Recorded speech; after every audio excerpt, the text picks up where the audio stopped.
Amidst the bustling Christmas atmosphere, music echoed through the streets as the first flakes of snow began to fall. Laughter mingled with the white drifts, creating a warm and festive glow that seemed to wrap around everyone. Within the crowd, a small family strolled happily. The daughter, enchanted by the lights, looked up at her parents and told them this was the best day of her life. However, their steps came to a sudden halt when a massive figure planted itself in the middle of their path. The little girl raised her wide eyes, filled with a mix of surprise and admiration at the sight of such a gigantic body. Standing before the small family, our protagonist remained in silence, staring back and not knowing how to react. After that frozen instant, he continued walking alone through the throngs of people, feeling a sense of rage and a profound loneliness growing deep within him. He trudged toward the subway entrance, his broad shoulders looking more forsaken and empty than ever. But just as he began to descend the stairs, he stopped abruptly as if he had discovered something. His gaze turned toward the side, recognizing a familiar, solitary silhouette. He realized that on this street there was another soul just as lonely as he was. It was an old man dressed as Santa Claus, kneeling on the frozen ground beneath the falling snow next to a sign that read, "Tell Santa your wish." Normally, he wouldn't have given it a second thought, but on this Christmas Eve, the memory of the accident that had snatched his parents away years ago and left him alone came rushing back. Stirred by a rare impulse of kindness, he pulled money from his wallet.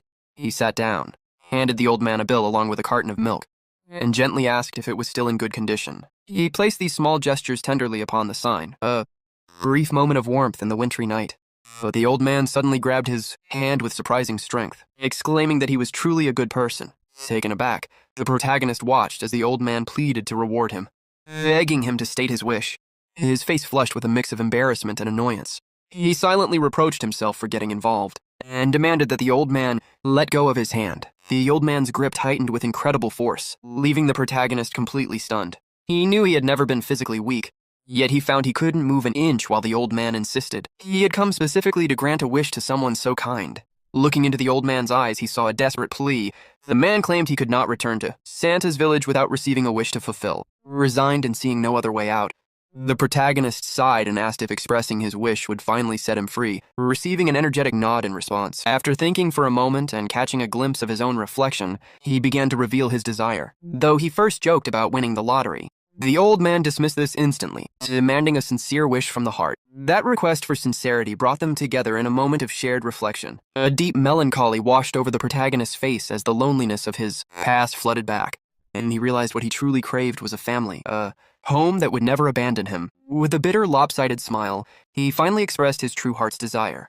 A wife as beautiful as a rabbit, and a daughter as adorable as a squirrel. Upon hearing this, the old Santa inhaled deeply, looking satisfied, as if he were drinking in the scent of a desperate longing and the soul of someone who had lived in isolation for far too long. He smiled a twisted, pleased smile, claiming he was lucky to have found such a kindred spirit.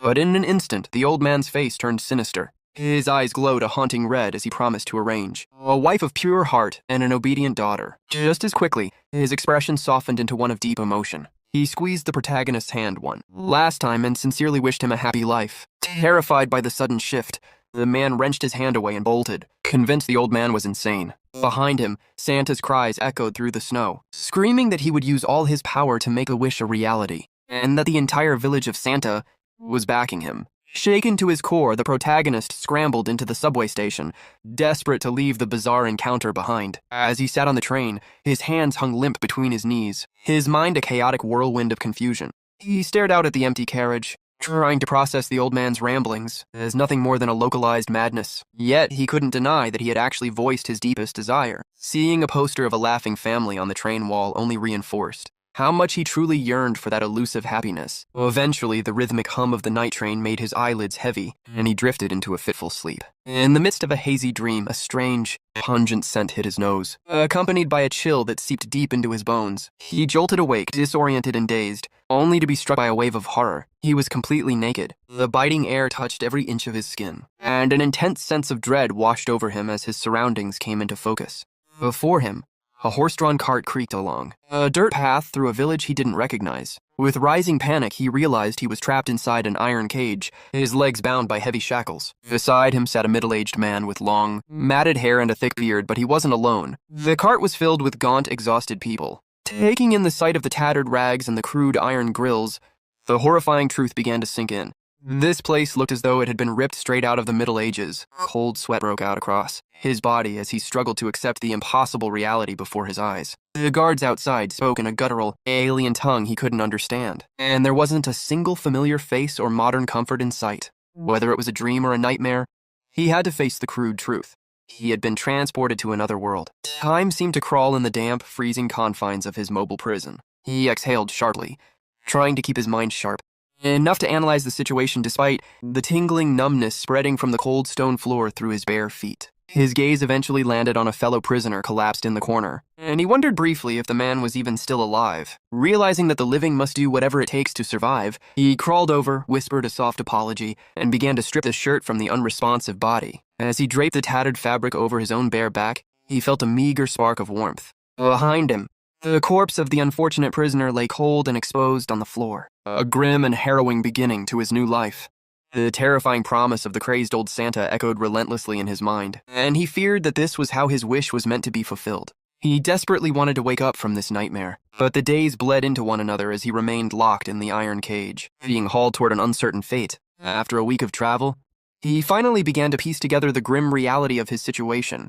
First, and most importantly, they were all property. Second, the soldiers escorting them were not guards of a prison, but traffickers. They were being driven across the land to be sold to the highest bidder. Whenever the cart stopped in a new village, the soldiers would force the captives into a line, allowing local overseers to inspect them and pick out those with the strongest constitutions. Although admitting his status as a slave wounded his pride, a small spark of hope flickered within him. His physical strength was his only ticket out of that hellish cart. He was certain someone would choose him soon. However, as they passed through countless villages without him being picked, his confident smile faded into a forced, weary mask. Initial hope was slowly smothered by a suffocating blanket of despair. The cart rolled on, venturing deeper into strange, desolate lands that felt further and further from anything he recognized. Trapped in that narrow, cramped space, his body finally gave out. He collapsed onto the floor of the cage, wondering if there was any point in clinging to life. In a feverish haze, the memory of his kind mother drifted into his mind. He remembered her advising him to live a full life, no matter the circumstances. The image of his younger self, innocent and full of promise, flickered against the harsh reality of his current chains. He called out silently to his parents, his heart torn by the doubt of whether he could endure another day. Then the image of the mad Santa flashed in his mind. A surge of white-hot rage exploded within him. He didn't care about happiness or this new world. He just wanted it all to end. Spotting a discarded metal fork on the floor, he gripped it tightly, his teeth clenched. In that dark moment, happiness meant only one thing: the sweet release of death. But as the tines of the fork pressed against the skin of his neck, he froze. A final, stubborn shred of reason stopped him. He refused to die like a dog in a cage in a place like this. In the midst of this mental chaos, his deep-seated yearning for a home returned, and a soft, unfamiliar voice suddenly broke through his thoughts. He looked up, stunned, his breath catching in his throat. Through the iron bars, a hand reached out, offering him a simple piece of bread.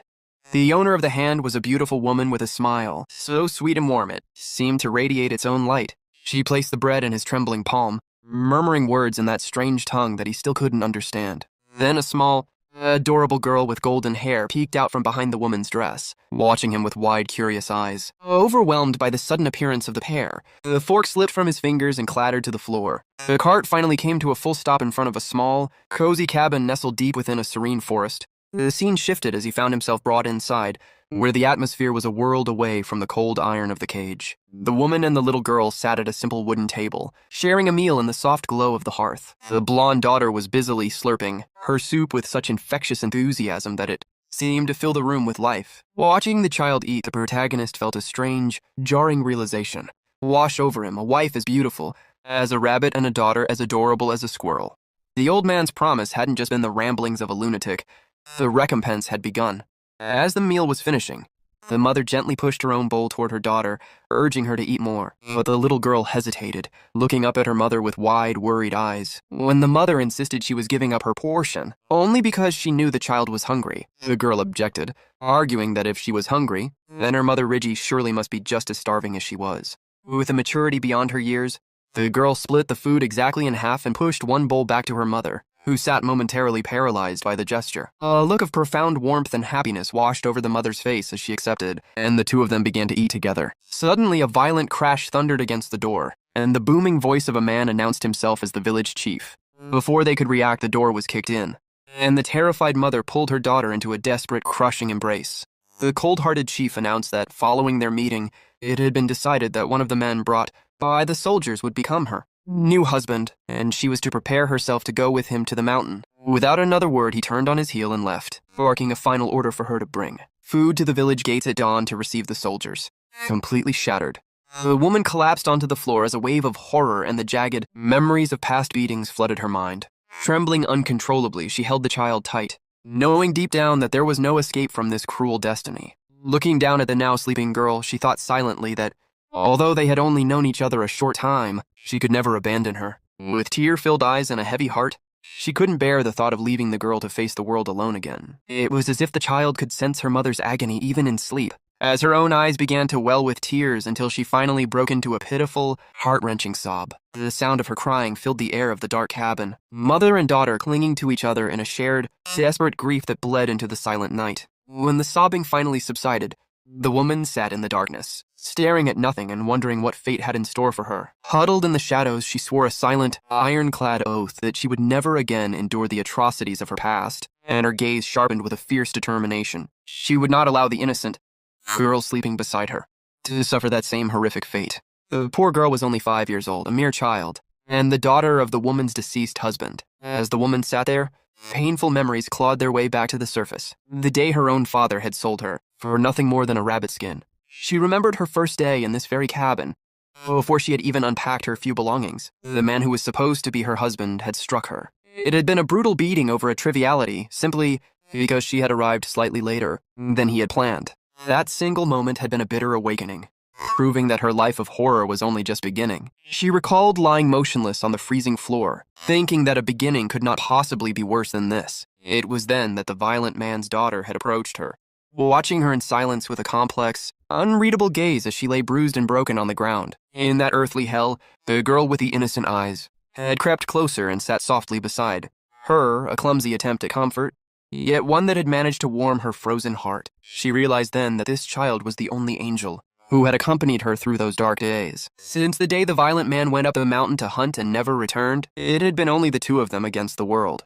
The woman and the little girl had remained together, bound by a mutual need for survival in a world that offered them nothing else. According to the whispers of the villagers, the violent man had been torn apart by a pack of wolves, deep in the forest, and never returned. Upon learning of his death, she had felt a brief, flickering sense of relief, but it was quickly replaced by a vague, heavy dread that settled in her chest. Her somber expression reflected the harsh reality of her situation. In this lawless land, a woman without a husband was like a stray sheep separated from the flock, perpetually exposed to the wolves of society. At the following dawn, with a leaden soul, she led the girl toward the village gates to face the destiny the chief had decreed. Along the way, the child suddenly cried out, pointing ahead and pleading for her mother to look. There stood a cart with an iron cage, and inside, a figure sat huddled in the shadows. The mother froze in her tracks, her heart beginning to beat with an unusual frantic rhythm. As if drawn by an invisible thread, she took her daughter's hand and approached the cage. When the man inside raised his head, she gasped in recognition. It was the same man she had offered bread to before. In that instant, her eyes widened with a sudden, sharp terror as memories of the previous night's violence came rushing back. She remembered the late husband's face, how he would strike and curse at anyone he deemed useless. She also recalled the hollow, desperate look in this caged man's eyes when she had seen him, holding a fork to his own throat. Just as those terrifying memories threatened to overwhelm her, the village chief appeared, insulting them with cold contempt for causing a scene so soon after their meeting. He growled, blaming them for ruining his morning, and his dark, overbearing presence loomed over the pair as they trembled in fear. The image of the suicide fork remained etched in her mind, sparking a deep empathy for a desperation she knew all too well. Conversely, in the man's eyes, there was only the image of the mother and child, whose small act of kindness had quite literally pulled him back from the edge of the grave. Amidst this chaos of emotions, she reached into her basket and pulled out another piece of bread. Keeping her head low to hide the complex emotions swirling across her face, she offered the bread to him once more, a tiny, flickering flame of humanity in a world of cruelty. That moment of tenderness from the woman and the pure innocence of the child finally broke his resolve to end it all. He let the fork fall and abandoned his thoughts of death. However, the village chief intervened again, his voice like ice. He snatched the basket from her hands and ordered her to return to the village immediately so he could handle the reception of the new slaves. She obeyed in silence, forcing a fragile smile for her daughter to reassure her that everything was fine. Though the child looked up with clear, perceptive eyes sensing the wrongness in the air. Inside the cage, the man Juan clutched the bread, the last gift of humanity he had received. Driven by a gnawing hunger, he shoved a piece into his mouth, trying to reclaim whatever strength he had left. But the meager meal was brutally interrupted as two soldiers burst in, shouting without explanation. They dragged him violently from the cage and threw him onto the dirt, sending his precious bread flying into the mud. He and two other slaves were forced to their knees before the village chief, who declared coldly that the recruitment had begun. And then, a scene unfolded that would change everything. The scene that followed was nothing short of ghastly. Without a moment's hesitation, the two soldiers drew their blades and stabbed the other two slaves, massacring them savagely where they knelt. As the life faded from them, one of the soldiers dipped a finger into the fresh blood and began scrawling symbols onto a series of parchments. Instantly, the scrolls emitted an eerie, pulsing blue light, and Juan watched, frozen in terror, realizing he was witnessing true magic. Drenched in cold sweat, he wondered just how deep into this cruel and sinister world he had been cast. After a brief whispered discussion between a soldier and the village chief, the chief turned his attention to Juan, the sole survivor of the group. Juan looked up, his mind a blur of confusion and dread, completely unaware of what his fate would be. Meanwhile, back at the small wooden cabin, an elderly village woman arrived to see Rigi. She brought a heavy bag of provisions, instructing Rigi to take them with her. When she returned to the mountain house and explaining that the village would supply them with food for a short time, the old woman gave a blunt warning. She must remember that this new husband would not understand her language, and that every scrap of aid would eventually have to be repaid. Without mincing words, she confessed that no one in the village had actually liked Rigi's late husband. They had only tolerated his violence because the village lacked hunters. But this time was different. The man Rigi was about to receive might have been a commoner, but the soldiers whispered that while his face was rugged, his hands and feet were as soft and unmarred as a nobleman's. Taking Rigi's hand, the old woman tried to reassure her. By the look of Juan's unworked hands, they could trust he wasn't a brute, and if he worked well, they might finally live in comfort. Rigi, however, lowered her head, her voice thick with sorrow. She told the woman through quiet sobs that she didn't crave a comfortable life. She only prayed for a husband who wasn't violent. She would be happy if the man simply left her, and her daughter in peace in a corner of the house. At the next dawn, the fragile peace was shattered by violent pounding on the door. Rigi jolted awake, pulling her sleepy daughter into a protective embrace. Peering through a crack in the wood, she was stunned to see the village chief approaching, brutally dragging a man behind him. The chief burst inside and announced that he had brought the man she was to marry. Rigi gasped, the words "my husband" catching in her throat. As the chief barked orders at her to take him in, Juan was shoved into the room, stumbling and looking around in a daze, completely disoriented. Seeing Juguan wounded and exhausted, a rare flash of anger surged through Rigi. She cried out, demanding to know why they were dragging a hurt man like an animal. In that secret moment of realization, she understood that this poor, broken soul before her was indeed the man destined to be her husband. She looked at him, trembling with awe at his towering, massive frame, the likes of which she had never seen. Juan tilted his head slightly, his gaze clouded with confusion as he watched her reaction.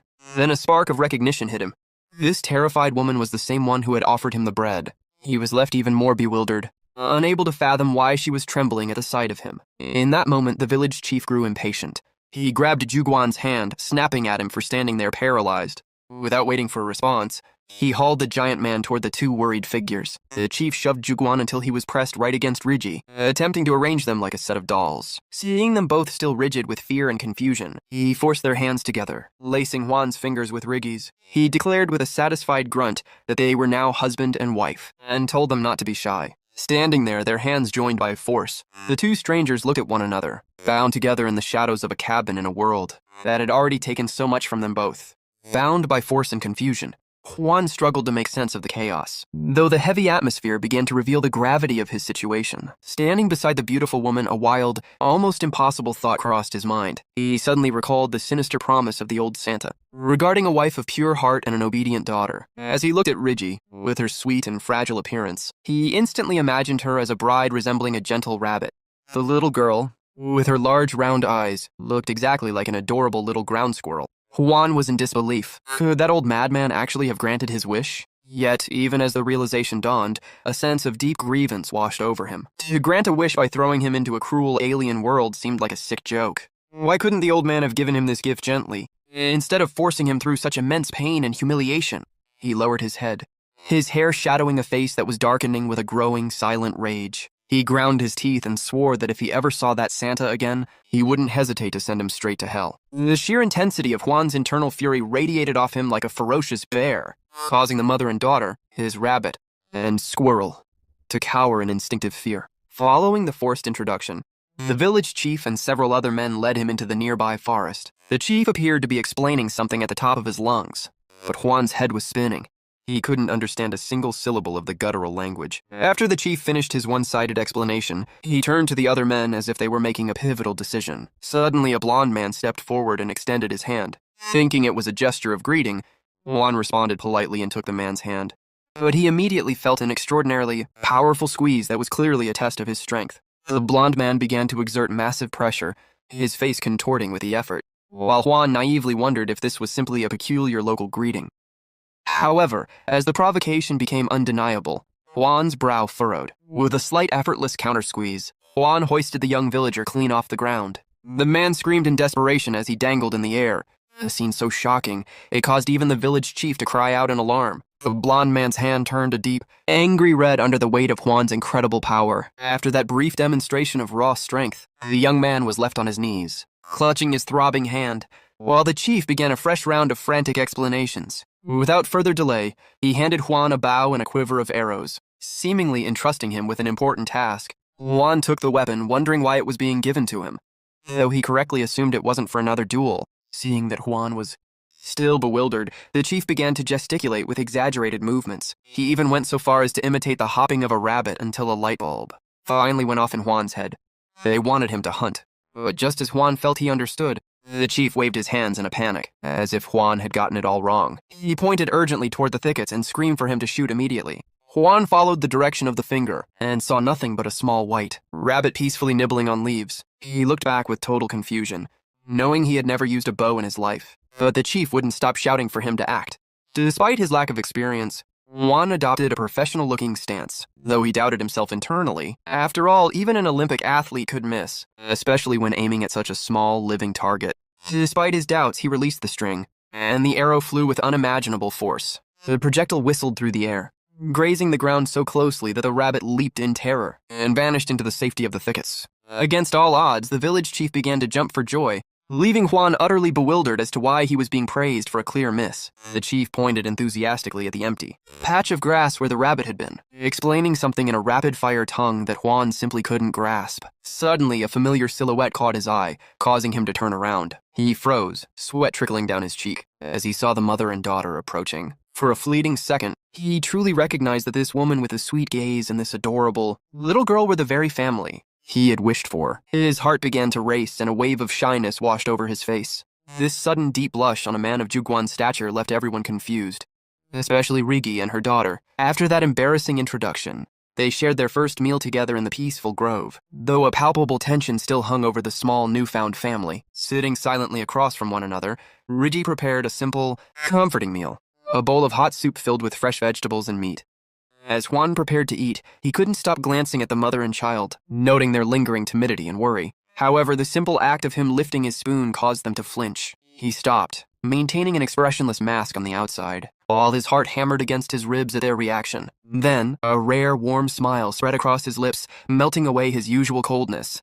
The word family echoed in his mind, a concept that had been alien to him through years of bitter isolation. Yet here he was, unexpectedly possessing one, a sensation that was both strange and profoundly comforting. While he remained irritated by the chaotic and forced process that brought him here, he could not deny the flicker of happiness settling in his chest. Juan looked up at the sky and exhaled, thinking that he would still love to teach that old Santa a lesson if they ever crossed paths again.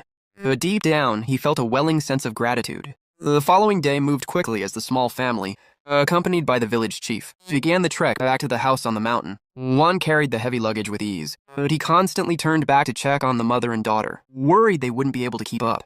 From his vantage point, Rigi and the little girl already looked exhausted after only a short distance. Frustrated by the language barrier, he felt a surge of helplessness at his inability to ask how they were, or offer a kind word. He turned forward again with a look of resolve, promising himself that he would adapt to this new world as quickly as possible. Suddenly, he stopped in his tracks as a bold resolution took root in his mind. He recalled a piece of advice his mother had given him in his childhood. When you want to protect someone, you must not hesitate. The moment you feel the impulse to shield them, you must run to their side immediately. Holding that lesson close to his heart, he did not waver. He spun around and marched back toward the mother and daughter with absolute determination. They watched him approach, wide-eyed and visibly frightened by his sudden change in direction. The little girl's large eyes began to fill with tears, and her lip trembled on the verge of a sob. To calm her, Juan slowly lowered himself onto one knee, softening his expression into the kindest look he could muster to show her that he only wanted to help. He only wanted to hold them for a moment to show them they had nothing to fear. But his towering presence and sudden movement only amplified Rigi's panic. Not understanding his intentions, she pressed her hands together in a desperate, murmuring plea for mercy, reactions that left Juan completely baffled. Seeing her mother's distress, the little girl could no longer hold back and erupted into heartbreaking sobs. Juan let out a long sigh, realizing that his mere presence was enough to terrify them. He decided then and there that he could no longer afford to keep his face a cold, unreadable mask. He spoke a single word, asking for permission even though he knew they wouldn't understand it, and then reached out to lay a hand gently on their shoulders. With a display of extraordinary strength, he lifted both of them at once as if they weighed nothing at all. Suspended in the air, mother and daughter were paralyzed by the unexpected action. But with a few deft adjustments, Juan settled Rigi against his broad shoulder and tucked the little girl securely into his other arm. His expression remaining as steady as a rock, Rigi stared at him in utter disbelief, unable to fathom the sheer power in this man's limbs. He shifted his stance with surprising delicacy, one arm supporting her and the other cradling the child, standing firm like a mountain. The little girl's initial terror transformed into sudden excitement, and she let out a small gasp of wonder. Looking down at her, Juan felt a warm, heavy sense of responsibility bloom in his chest. He turned his head slightly toward Rigi, his voice tender as he told her to hold on tight. As they began to move, he was startled to find that even with the luggage and the weight of 2 people, he didn't feel burdened at all. He made a silent vow to master the language and become the greatest hunter the land had ever seen, ensuring his new family would never go hungry for meat. Feeling Rigi's small hand tentatively gripping his shoulder, he knew his life from this point on would be busy and exhausting, yet filled with a hope he had never known. As they moved through the trees, he felt the warmth of her body against his, and a bead of sweat rolled down his neck. Suddenly, a soft hand touched him, a timid, unexpected gesture. Without a word, Juan raised his hand and covered hers, forging a silent bond between 2 strangers. In that moment, the shadows of fear seemed to dissolve, replaced by a growing peace as they found shelter against his strong back. Without a single complaint, Juan carried them to the very end of the trail, following the village chief until the mountain cabin finally came into view. The chief, looking grateful for the man's endurance, told him to rest before he eventually disappeared into the thickening mountain mist. Juan stood in the silence, watching the chief's silhouette vanish, leaving him alone with his small family. He looked up at the wooden cabin that was to be his new home and couldn't help but think it might be even colder than his old attic apartment. Bitter memories of the days he spent chained in the freezing iron cage flashed through his mind, fueling a lingering hatred for the biting outdoors. Shaking off the negative thoughts, he took a deep breath and placed his hand on the door, ready to open a new chapter. He pushed the heavy wood open gently and stepped into his home with a heart full of hope. However, he froze the moment he saw Rigi inside. Her face was a mask of confusion, her cheeks flushed a deep red. Noticing the glint of fresh tears on her face, he rushed to her side, asking frantically why she was crying. But his questions were met with total silence. Without warning, Rigi turned and bolted out the door, leaving Juan standing there in shock. Turning his gaze back to the interior of the house, his blood ran cold as he discovered the true state of their home.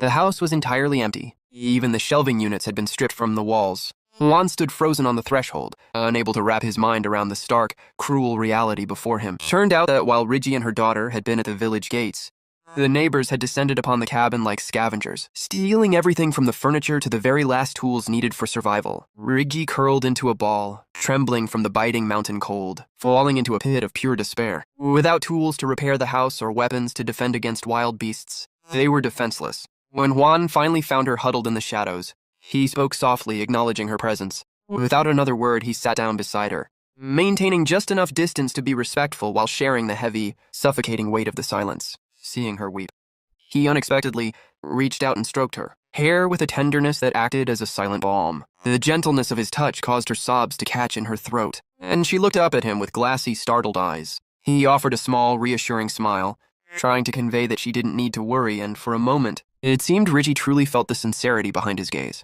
Still, a cloud of confusion lingered on her face, This was the man she was destined to live with, yet they couldn't even speak to one another, and he, her supposed protector, seemed to have no idea how to hunt. In such an implacable wilderness, she wondered if they could truly survive. Contrary to Rigi's mounting anxiety, a faint, confident smile played on Juan's lips. He looked her directly in the eyes and, in a deep and resolute voice, promised to protect her, even if she still harbored doubts and fear. With great tenderness, he cupped Rigi's cheeks in his hands, a gesture of profound respect and protection. A single tear rolled down her face, not born of terror this time, but from the strange warmth and trust, beginning to take root under the fading light of the sunset. As that tear fell, a rare sense of peace blossomed in Rigi's chest, leaving her wondering why this stranger's presence felt so incredibly comforting. Juan's thoughts drifted back to his old world, where he had been utterly alone since the death of his parents. He had always fought tooth and nail just to exist, and his hand instinctively tightened into a fist, as a silent affirmation of his strength. Now that he actually had a family,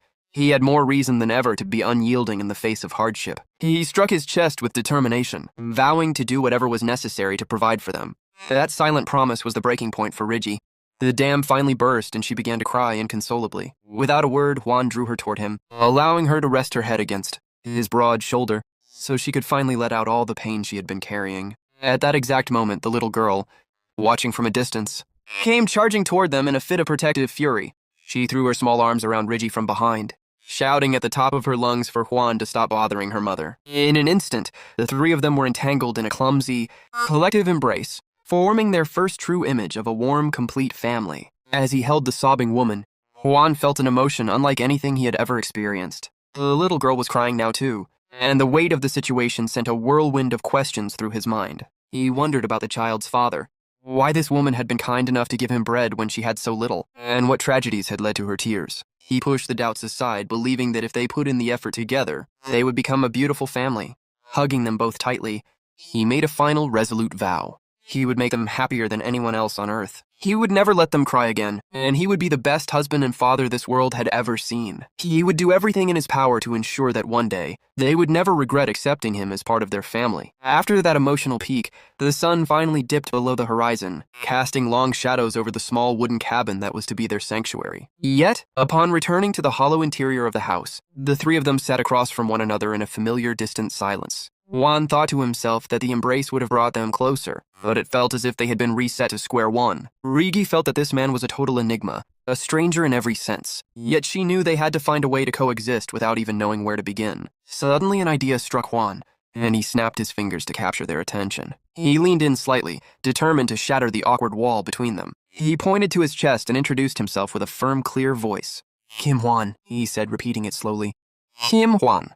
He hoped that even if they couldn't converse, they could at least know each other's names. The gesture worked. Rigi looked up, surprised, and softly murmured the sounds back to him. Seeing her reaction, he extended his hand, wordlessly asking for her name in return. She hesitated for a heartbeat before whispering, "Rigi." She repeated it again, clearer and more certain this time. "Rigi!" Juan exclaimed with a bright smile. "Rigi, what a beautiful name." He then turned toward the little girl and asked her just as sweetly what her name was. The child didn't offer a word, instead curling timidly against her mother's side, which struck Juan as odd. Looking into her innocent but somewhat vacant eyes, a realization hit him. Perhaps she didn't have a name at all. A wave of profound compassion washed over him for the girl's unfortunate lot in life. Without hesitation, he reached out to stroke her hair tenderly and decided to gift her a name of her own. "Dorothy," he pronounced, evoking the girl from The Wizard of Oz. To him, it was the name of a brave girl who went on a grand adventure with loyal friends, a girl who fought for her own happiness and became beloved by everyone she met. The child tried to mimic him, her tongue tripping over the foreign sounds. "Su grazie," Juan laughed softly, explaining that the name would bring her friends and affection. Hearing this, her face lit up with a radiant smile, and she repeated it perfectly this time. "Dorothy." To truly begin their new life, Juan set to work immediately, his axe biting into wood with decisive, powerful swings. From a distance, Rigi watched him in silence, pondering this strange man. He possessed a physique and a raw strength far greater than her late husband's, yet instead of being a brute, he was incredibly attentive toward her. He was unlike anyone she had ever met. He seemed to belong to another world entirely. She called out to him in a low voice, "Yuhan," and though she had no idea where he had come from, the sound of his name felt warm and sweet on her tongue. In all her life, she had never been shown such kindness, not even once. It made her wonder why this man was being so good to her. No matter how much she studied him, Juan simply didn't fit into the backdrop of this harsh, remote place. Suddenly, he turned around, smiled, and called her name. Rigi. In that moment, she noticed something striking. His jet-black hair and intense dark eyes matched the persistent rumors. She had heard about a country at war that had successfully summoned a legendary hero with those exact features. A wild, impossible thought raced through Rigi's mind. Could there really be a legendary hero with black hair and black eyes standing before her? As Juan approached, she couldn't stop comparing him to the figure from the legends. Despite the similarities, she felt a lingering sense of doubt. Surely a grand hero wouldn't appear here, in a village so far removed from the rest of the world. Besides, the story of the hero was nothing more than an unconfirmed rumor. As he drew closer, Rigi felt a flicker of bashful confusion and tilted her head up to look at the tall, formidable man standing over her, her heart fluttering. With a mix of uncertainty and a hope, she was almost afraid to acknowledge. Upon looking closer, she realized that his hair was actually a deep dark brown rather than jet black, and his eyes shared the same earthy hue. Rigi let out a long, quiet sigh of relief, thinking to herself that he was likely just a man built more powerfully than average. But then her mind went blank. Why did she feel so relieved and serene when they had only just met that very day? Confusion played across her flushed face, creating an atmosphere that was both timid and tender. Suddenly, Juan reached out and stroked her head, a soft, lingering gesture that left her paralyzed, because she had never experienced anything like it. In her painful past, every male hand raised toward her head had signaled only ruthless blows. But this time, Juan's hand merely brushed through her hair with a gentleness that radiated a warmth she had never known. Instead of the usual instinct to cower, she felt remarkably comfortable, even wishing in silence that the sensation would last forever. For a fleeting moment, an intense desire surged within her. She wanted him to keep stroking her hair for all of time. Noting the subtle change in her demeanor, Juan drew her a little closer, his own face beginning to redden. Submerged in this newfound tenderness, Rigi's face radiated a rare peace and happiness. Without warning, Juan leaned in slowly, closing the final distance between them. An unexpected kiss brushed against her lips, leaving Rigi with her eyes wide in astonishment, yet she did not pull away. In that single instant, every worry and every inch of distance between them vanished, leaving only the sweetness of a first kiss. After the kiss, Juan pulled back abruptly, as if startled by his own boldness, his face turning a deep shade of crimson at his sudden outburst. He stammered, unable to find any words, his nervous hands fidgeting as he looked for a place to put them. His shyness was undeniable.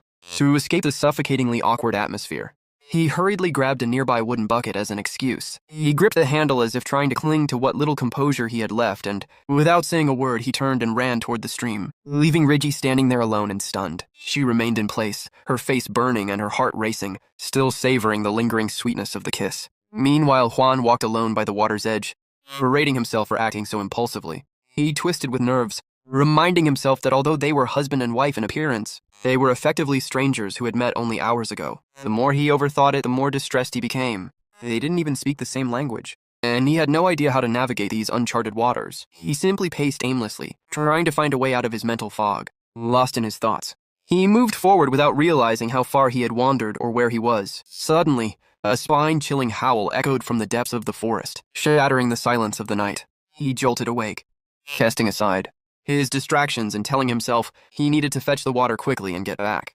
However, a shiver raced down his spine and cold sweat broke out on his forehead. From the thick darkness, a gigantic wolf emerged slowly, its eyes glowing a brilliant coal-like red. It blocked his path, growling low in its throat and bearing a set of terrifyingly sharp fangs. This was a true beast of the night. Juan took a tense step back, drenched in sweat as he faced the creature. The wolf radiated a murderous aura that chilled his blood. It was clearly a savage predator. He stood motionless, his hand white-knuckled around the bucket as he tried to maintain his calm before the imminent strike. Yet, instead of succumbing to fear, he lowered himself slowly, set the bucket aside, and stared back without flinching. He quickly grabbed a fallen log nearby, a crude weapon, but the only thing he could trust in that moment. He gripped it with all his might, his gaze unwavering and prepared for a struggle between life and death. The wolf lunged with terrifying speed, and Juan threw himself forward to meet it head-on. He used the log to block the wolf's devastating bite, the sheer force of the impact vibrating through his entire body. The impact forced him to exert every ounce of his strength. But the wolf was not only powerful, it was feral. Juan cried out in pain as he was flung backward, crashing into a tree with a force that left him dazed and seeing stars. Refusing to yield, he let out a roar of primal rage and lunged forward, desperate to seize the beast by its throat. He ground his teeth, determined that he would not die in such a god-forsaken place, concentrating all of his will and survival instinct into one final stand. His eyes burned with the fire of a man pushed to the brink. With a guttural shout, he prepared to deliver a finishing blow to end the struggle once and for all. As he struck, a searing pain shot through his arm, as if his very life force were being consumed by a strange, surging energy. Suddenly, a sharp Ken sound rang out, and to his utter shock, an intense golden light erupted from his palm.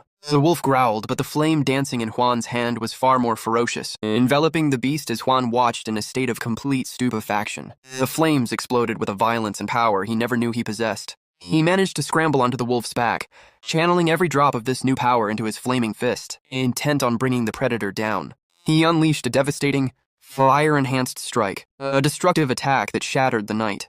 The wolf collapsed, its life extinguished instantly, leaving nothing but a dark stain of blood upon the earth. Even after the beast was still, Juan continued to throw punches into the empty air, his body acting on pure adrenaline as he purged the accumulated tension of the fight. Finally exhausted, he collapsed onto the grass, staring at his hands in disbelief. He was certain he had seen them ablaze, yet as he lifted them to the moonlight, he found his skin unmarred and his clothing untouched by the fire. It was an inexplicable mystery. Lying there attonito, he struggled to process the fact that he had just used magic. He recalled the strange blood rituals the soldiers had performed and realized that traveling through time and gaining powers was a common trope in the stories he knew. Perhaps he thought he had become one of those protagonists. He raised his hand toward the heavens and, filled with a sudden, intense hope, shouted, "Invoke fire!" But his command was met only with the rustle of leaves and silence. He tried again and again, his voice growing more desperate, attempting grander techniques like firestorm and flame wall, even shouting grandiloquent incantations like Dragon's Breath or Spirit of the Earth Arise. After his efforts proved fruitless, he lay back down in disappointment. Though he knew the experience hadn't been an illusion, the wounds from his collision with a tree had partially healed themselves. Looking up at the stars, he realized that mastering this power would be his greatest asset in hunting and providing for his family. He smiled, imagining a bright future where he could give Riggy and Dorothy a life of comfort and joy. Moreover, in a remote village without a doctor, his newfound magical healing would be a miracle. He sat up, resolved to investigate this power further, certain that if it had manifested once, it would surely return. As he sat in the quiet, painful memories began to surface. Shortly after the death of his parents, he had also lost his grandfather, the only person who had truly cared for him.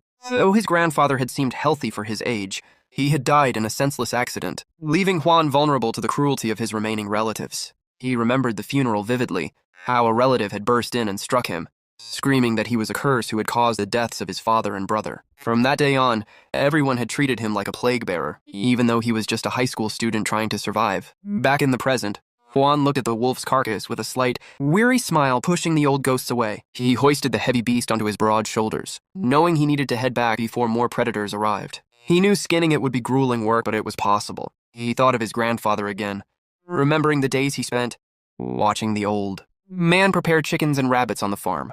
He looked at the moon, thinking that if his grandfather could see him now, he would be proud. Yet one nagging question remained. How could he learn to control this wild, dormant magic? Inside the cozy warmth of the cabin, Riggy and Dorothy were busy preparing the evening meal. Dorothy ran with boundless energy to bring a bowl to Riggy, her small face alight with expectation. Riggy smiled, taking the bowl and thanking her daughter, which caused Dorothy to beam with a smile as pure as the morning sun. After helping her mother, the little girl skipped happily around the house, playing near the glowing hearth. Suddenly, a strange sound from outside piqued her curiosity, and she stood on her tiptoes to peer through the window. She tilted her head, trying to make out the shapes in the darkness. But when a gigantic wolf suddenly appeared right before her eyes, Dorothy let out a blood-curdling scream. The girl fell backward in terror as Riggy, heart-pounding, called out for her daughter. Without a moment's hesitation, Riggy grabbed her rustic kitchen knife, a meager weapon, but the only thing she had to protect her child. She ran toward the door, screaming for Dorothy to get behind her. When she flung the door open, the scene left her paralyzed and drenched in a cold sweat of fear. There was Juan, kneeling on the ground with a massive carcass of a wolf draped over his shoulders, looking at her with exhaustion written across his face. Thinking the beast was in the middle of attacking him, Riggy screamed his name in desperation, consumed by a protective terror. Seeing them rush out, Juan was caught off guard and called to them in confusion. But Riggy didn't stop. She raised her knife high, determined to defend her man. It was only when she realized the beast was dead that she let the knife slip from her fingers, her body stiffening with a sudden, overwhelming wave of embarrassment. She rushed to Juan, embracing him and asking frantically if he was hurt. Juan, startled by the outburst, hurried to reassure her that he was fine. Dorothy arrived a second later, clinging to Juan's legs with tearful, worried eyes. Juan smiled, trying to calm them down, explaining that the wolf had only managed a small nip on his hand and it was nothing serious. He stroked their heads, repeating over and over that he was truly okay until their breathing slowed. Unable to contain her relief, Reggie clung to him, murmuring words that were lost on him. Juan held her close, imagining she was offering a prayer of thanks to the heavens.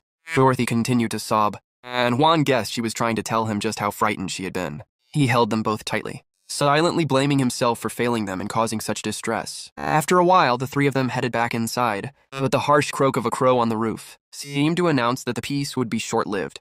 Out in the shed, Juan began the grim task of skinning the wolf with firm, professional cuts. He used a sharpened blade to skillfully separate the hide from the muscle. Though he made it look easy, he quickly discovered that the reality required far more time and physical effort than he had anticipated. He wiped the sweat from his brow, thinking that he would have to find a more efficient method next time, as this was grueling work. Still, he pressed on, determined to secure food for his family. Suddenly, a figure appeared in the doorway.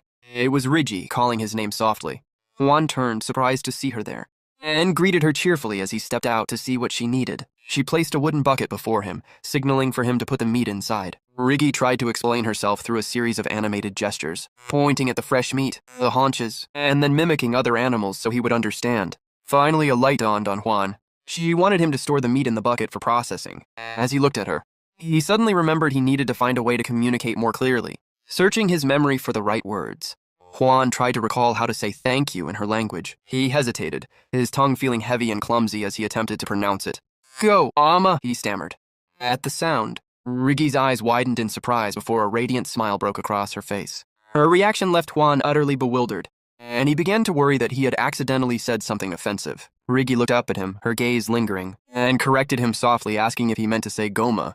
They stood there for a long, close moment, the air between them thick with a newfound sense of complicity. With a warm, genuine smile, Juan repeated the word properly, leaving Riggy stunned. When she responded that it was nothing, the simple back and forth left her even more confused. She had no idea how to react to such a common courtesy. A simple thank you was something she had never heard from her own family. It was a small gesture, but for Riggy, it was one of many firsts she was experiencing with this man. Suddenly, the memory of their first kiss flashed in her mind, and her face flushed crimson. A mix of shyness and burning curiosity surged within her. She turned and bolted away, her heart racing as she wondered if he had ever kissed another woman before. The overwhelming swirl of emotions made her heart ache, and for a moment, she felt like she might cry from the sheer intensity of it all. Later, they returned to the shed, and Riggy entered in silence, the quietude of the space settling over them. She thought to herself that processing meat was traditionally a woman's job, and it struck her as strange that Juan took to it so naturally. Why was he like this? Despite her confusion, the two of them worked the meat together with a surprising, fluid coordination. Riggy felt her mind wandering again, questioning what she should do, and wondering if this strange pull she felt was actually love. In an involuntary gesture born of expectation, she slowly closed her eyes. Seeing this, Juan did not hesitate. He leaned in and placed a tender kiss on her forehead. The softness of the kiss made her heart throb with warmth and happiness, but she immediately pulled back, scolding herself for being a fool and assuming he would go further. Juan remained still, watching her with a serene and peaceful face. Riggy gripped her head in a mock panic, wondering if he now thought she had been begging for a real kiss. She looked up to face him, determined this time to keep her eyes wide open so there would be no more misunderstandings. But Juan leaned in once more, and this time, it was a deep, real kiss that caught her completely off guard. When he pulled away, he looked at her with eyes filled with a profound tenderness, love, and respect. Somewhat embarrassed by the intensity of the moment, Juan hoisted the bucket of meat. But noticing Dorothy was missing, he called out in confusion. He soon realized that the little girl had been peeking through the doorway. The entire time, she had witnessed the whole passionate exchange. Upon realizing they had been watched, Riggy let out a shriek of pure embarrassment and fled into the house to hide her burning face. After that bashful episode, the small family decided to take a walk through the forest, with Riggy leading the way while Juan and Dorothy followed behind in a scene of calm, domestic warmth. Along the path, Dorothy skipped ahead happily, suddenly stopping to reach out, her small hands as if she wanted to help. Juan carried the heavy bucket. Juan smiled and thanked her sweetly for the adorable gesture. Dorothy froze, her brow furrowed in a pout. Juan was puzzled until it clicked.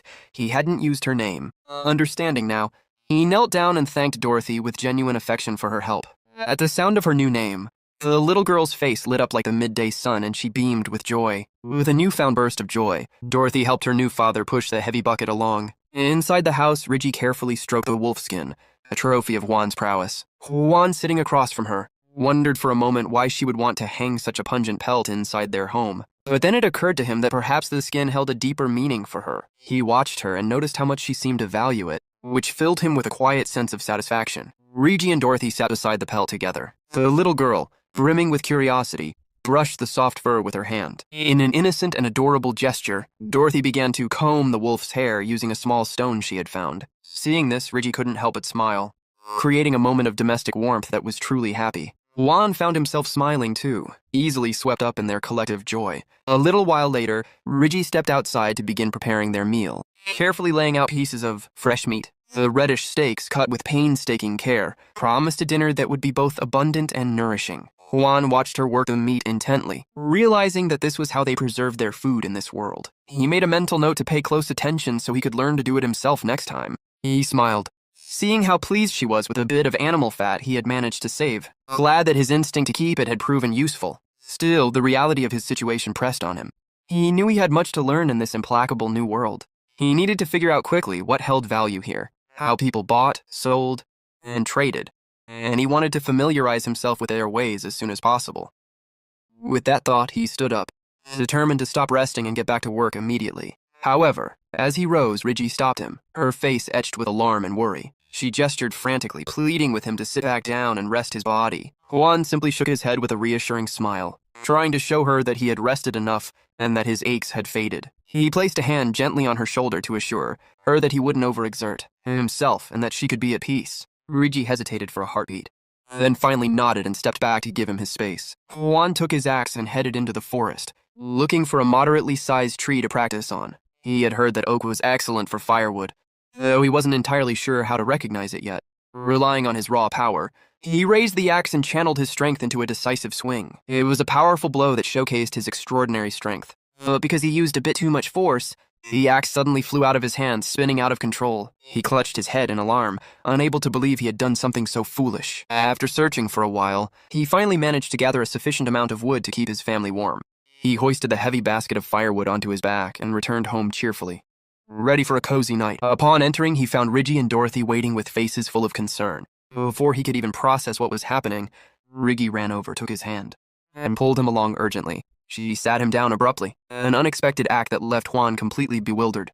She then took his rough hand in hers and began to carefully wipe away the dirt and grime. Juan, feeling a bit shy, thanked her softly while Dorothy watched curiously from a distance. Suddenly, the little girl bolted away as if struck by a brilliant idea. She ran to the basin and with her tiny hands, filled a small container with water.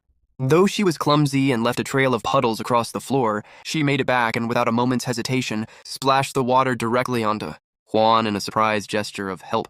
Soaked by the cold water, Juan could only smile resignedly, finding it impossible to be angry with his adorable daughter. Seeing the scene, Regi broke into laughter, and the atmosphere in the cabin became light and joyful.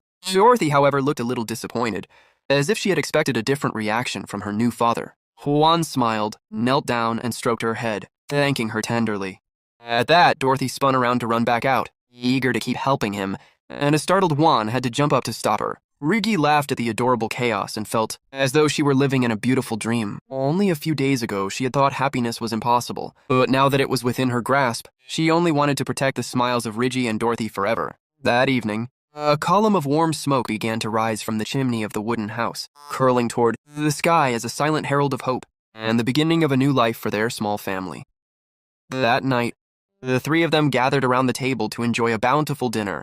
Though little Dorothy had already succumbed to exhaustion and fallen asleep, they looked at each other in silence, sharing a newfound warmth and a quiet mutual understanding. After the meal, Dorothy slept soundly with her thumb in her mouth, an image so innocent and precious that Juan and Regi couldn't help but let out a soft laugh. Savoring this rare moment of domestic peace, Juan carefully scooped Dorothy into his arms. She remained deep in her dreams after a long day of play. He stood up while Regi remained at the table, silently gathering the remnants of their meal, moving toward the bed where the fire in the hearth crackled, filling the room with a gentle heat. He laid the girl down with the utmost care. He covered her with a blanket in a gesture overflowing with fatherly love, ensuring she was tucked in before stepping back out toward the courtyard, where the flickering candlelight illuminated a quiet corner of the patio. Inside, Regi was occupied with her chores, washing up by the firelight. Juan entered silently, not wanting to disturb her, but suddenly reached out and took her hand in a gesture that was both unexpected and slightly blunt. Regi looked up, her face flushing crimson and her heart racing at his sudden proximity. Juan himself felt a wave of bewilderment, unable to fully grasp why he was acting this way, as if some invisible, irresistible force was drawing them together. The air grew still and silent as he gently pulled her into an unexpected but tender embrace. Huddled in his strong arms, Riggy looked up at him with burning cheeks, still clutching a damp cloth in her hand. With a touch of sweetness, she used the cloth to gently wipe the beads of sweat from the nape of his neck, a quiet act of care. Although her heart was pounding against her ribs, Riggy forced herself to push past her embarrassment, reminding herself that this was simply what a wife should do for her husband.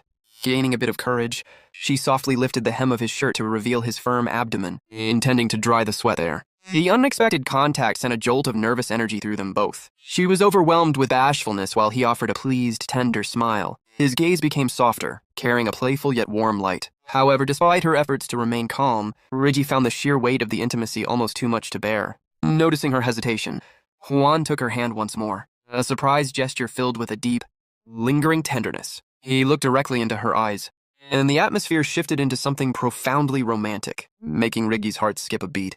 He leaned in and whispered a suggestive invitation into her ear. It was time to sleep.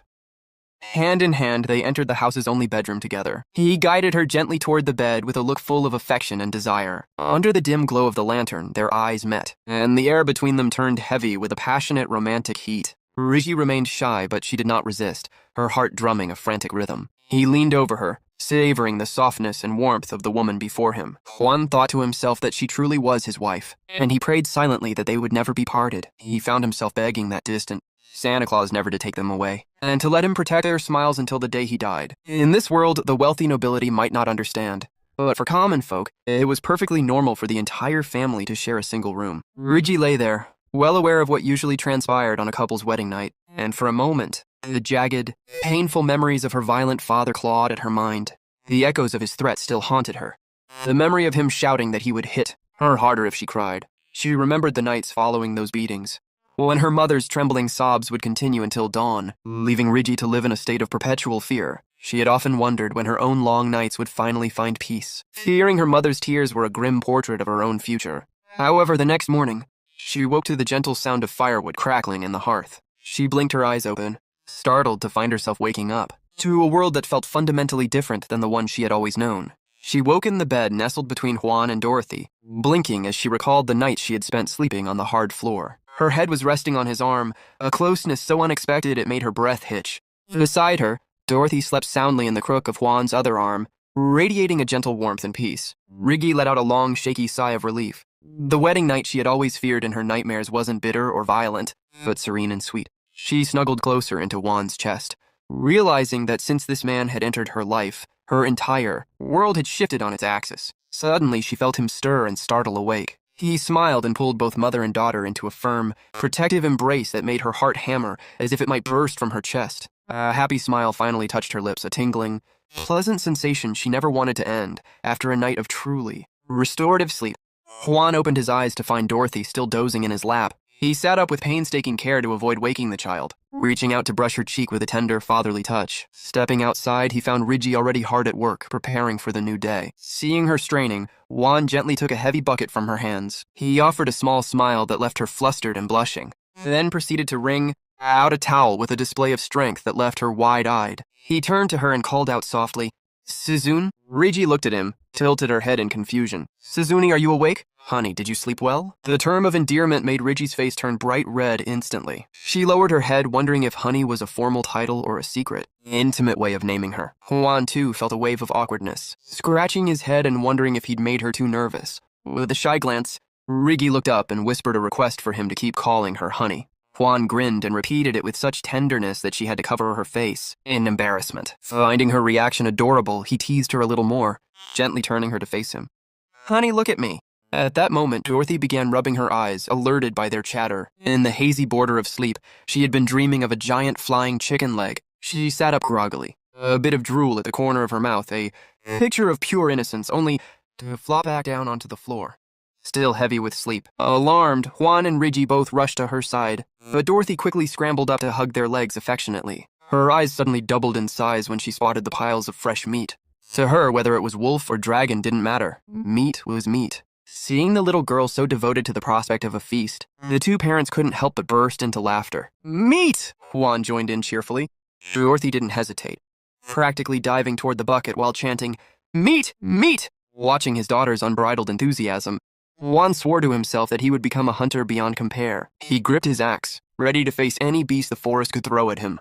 This time he moved with confidence, his sharpened blade a weight of security in his hand. However, the deeper he ventured into the lush, overgrown woods, the more the air began to sour. An unsettling sensation wrapped around him, a heavy omen of ill fortune. Despite the vastness of the forest, the air felt thin, making it hard to breathe. He scanned the shadows, wondering what kind of monster would emerge this time. Suddenly, the crunch of footsteps reached his ears. He spun around, bracing for a beast, but found a human silhouette instead. A man wearing a heavy cloak that obscured his features walked in silence, seemingly unaware of Juan's presence. When the stranger finally turned, he revealed an aged, weathered face with eyes as sharp and cold as a hunting knife. Juan stood frozen, wondering who this mysterious man was and what business he could possibly have in such a remote part of the woods. A short while later, the scene shifts back to the hooded man from earlier. He stands silently in the forest, staring at the blood scattered across the ground. Carefully examining the traces left behind, he mutters to himself, "There are traces of a beast here too." For tracks this obvious to remain behind, it was probably a massive animal. As he slowly walks forward, his mind continues piecing everything together. Even with someone helping him, I assumed he simply didn't realize it, but he was alone. After observing that huge mountain dweller for several days, he's a man who doesn't even properly know how to handle a blade. His eyes narrow as he follows the trail deeper into the forest, every new sign only making the situation more unbelievable. Soon, he notices more bloodstains along the path. Stopping for a moment, he looks down at them and says in disbelief, "That giant who looks completely ignorant about hunting killed a massive beast?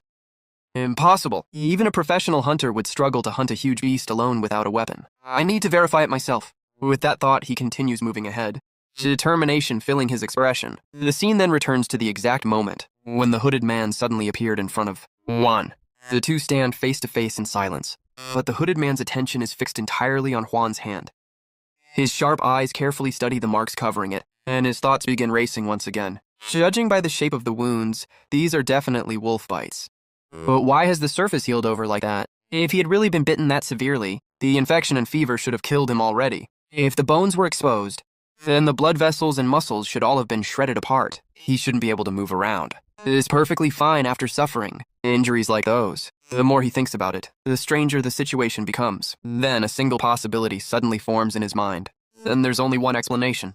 Could this man be a mage, and a very rare one at that? For a brief moment, confusion appears on his face. Yet deep inside, excitement is already beginning to grow. Continuing his thoughts silently, he says to himself, "There are mages in this world, people ordinary folk rarely ever encounter. If this man truly is a mage, then the opportunity has finally come." And the instant he reaches that conclusion, a deeply unsettling smile slowly spreads across his face beneath a hood. His eyes fill with dark anticipation as he whispers the words he never thought he would say again. A chance for revenge. One I thought would never come until the day I died. On the other side, after seeing this strange and mysterious man, Juan could not help but feel uneasy. Countless thoughts ran through his mind as he silently wondered, what kind of person is he? The old man beneath the hood remained quiet for a moment, before finally beginning to speak about his past. His voice sounded calm, but there was a deep bitterness hidden within it, as if the weight of many painful years still clung to every word he spoke. "I'm an old, stubborn man now," he said slowly, "but there was once a time when I too was a vigorous young man. If you became a forest keeper managing a noble's mountain or woodland, you were obligated to spend a certain period fighting on the battlefield. And if you earned military merit there, you could even become one of the Lord's retainers." As he continued speaking, his eyes seemed to drift far into the past, remembering the dreams he once carried in his youth. "I left my father behind and wandered from village to village, hoping to become a mountain dweller and an independent hunter. Not long after, I became the mountain keeper of a certain village. It was a mountain overflowing with abundance. Game was plentiful, the forests were rich, and life seemed peaceful. Its only flaw was the lack of firewood. Since even commoners were allowed to enter the Lord's forest, people always had to venture deeper into the mountains to gather wood." A faint, bitter smile appeared on his face. "Back then, I thought it was actually a good opportunity. I believed it would help me learn the terrain better. Never once did I stop to consider why the villagers only gathered firewood from the shallow parts of the mountain." For a moment, silence filled the air before he continued in a colder tone. "A forest keeper tasked with protecting and managing the Lord's woods must have all four limbs intact when signing the contract. Right before the official contract was finalized, I failed to meet those conditions, and I was rejected." His expression darkened as the memories became heavier. "I never could have anticipated it. I never imagined that goblins lived within those mountains. The hatred in his voice became impossible to hide now. Goblins kidnap human women and breed offspring with them. Later, I learned that the village where women kept disappearing and dying had become infamous. Nearby is the Goblin Village. The old man clenched his fists tightly beneath. His cloak, his decades of resentment, surfaced within him once more. I endured a wretched existence after that. Everything was taken from me and my life was thrown into ruin. Yet I continued living only for a single purpose, waiting for the day I could finally take revenge on the goblins, who destroyed everything I had. Even now, the pain in his eyes had not faded. Though I despised the villagers for hiding the truth from me, I still lived alongside them for decades. The only thing keeping me alive was the obsession that someday, somehow, I would have my revenge on those bastards.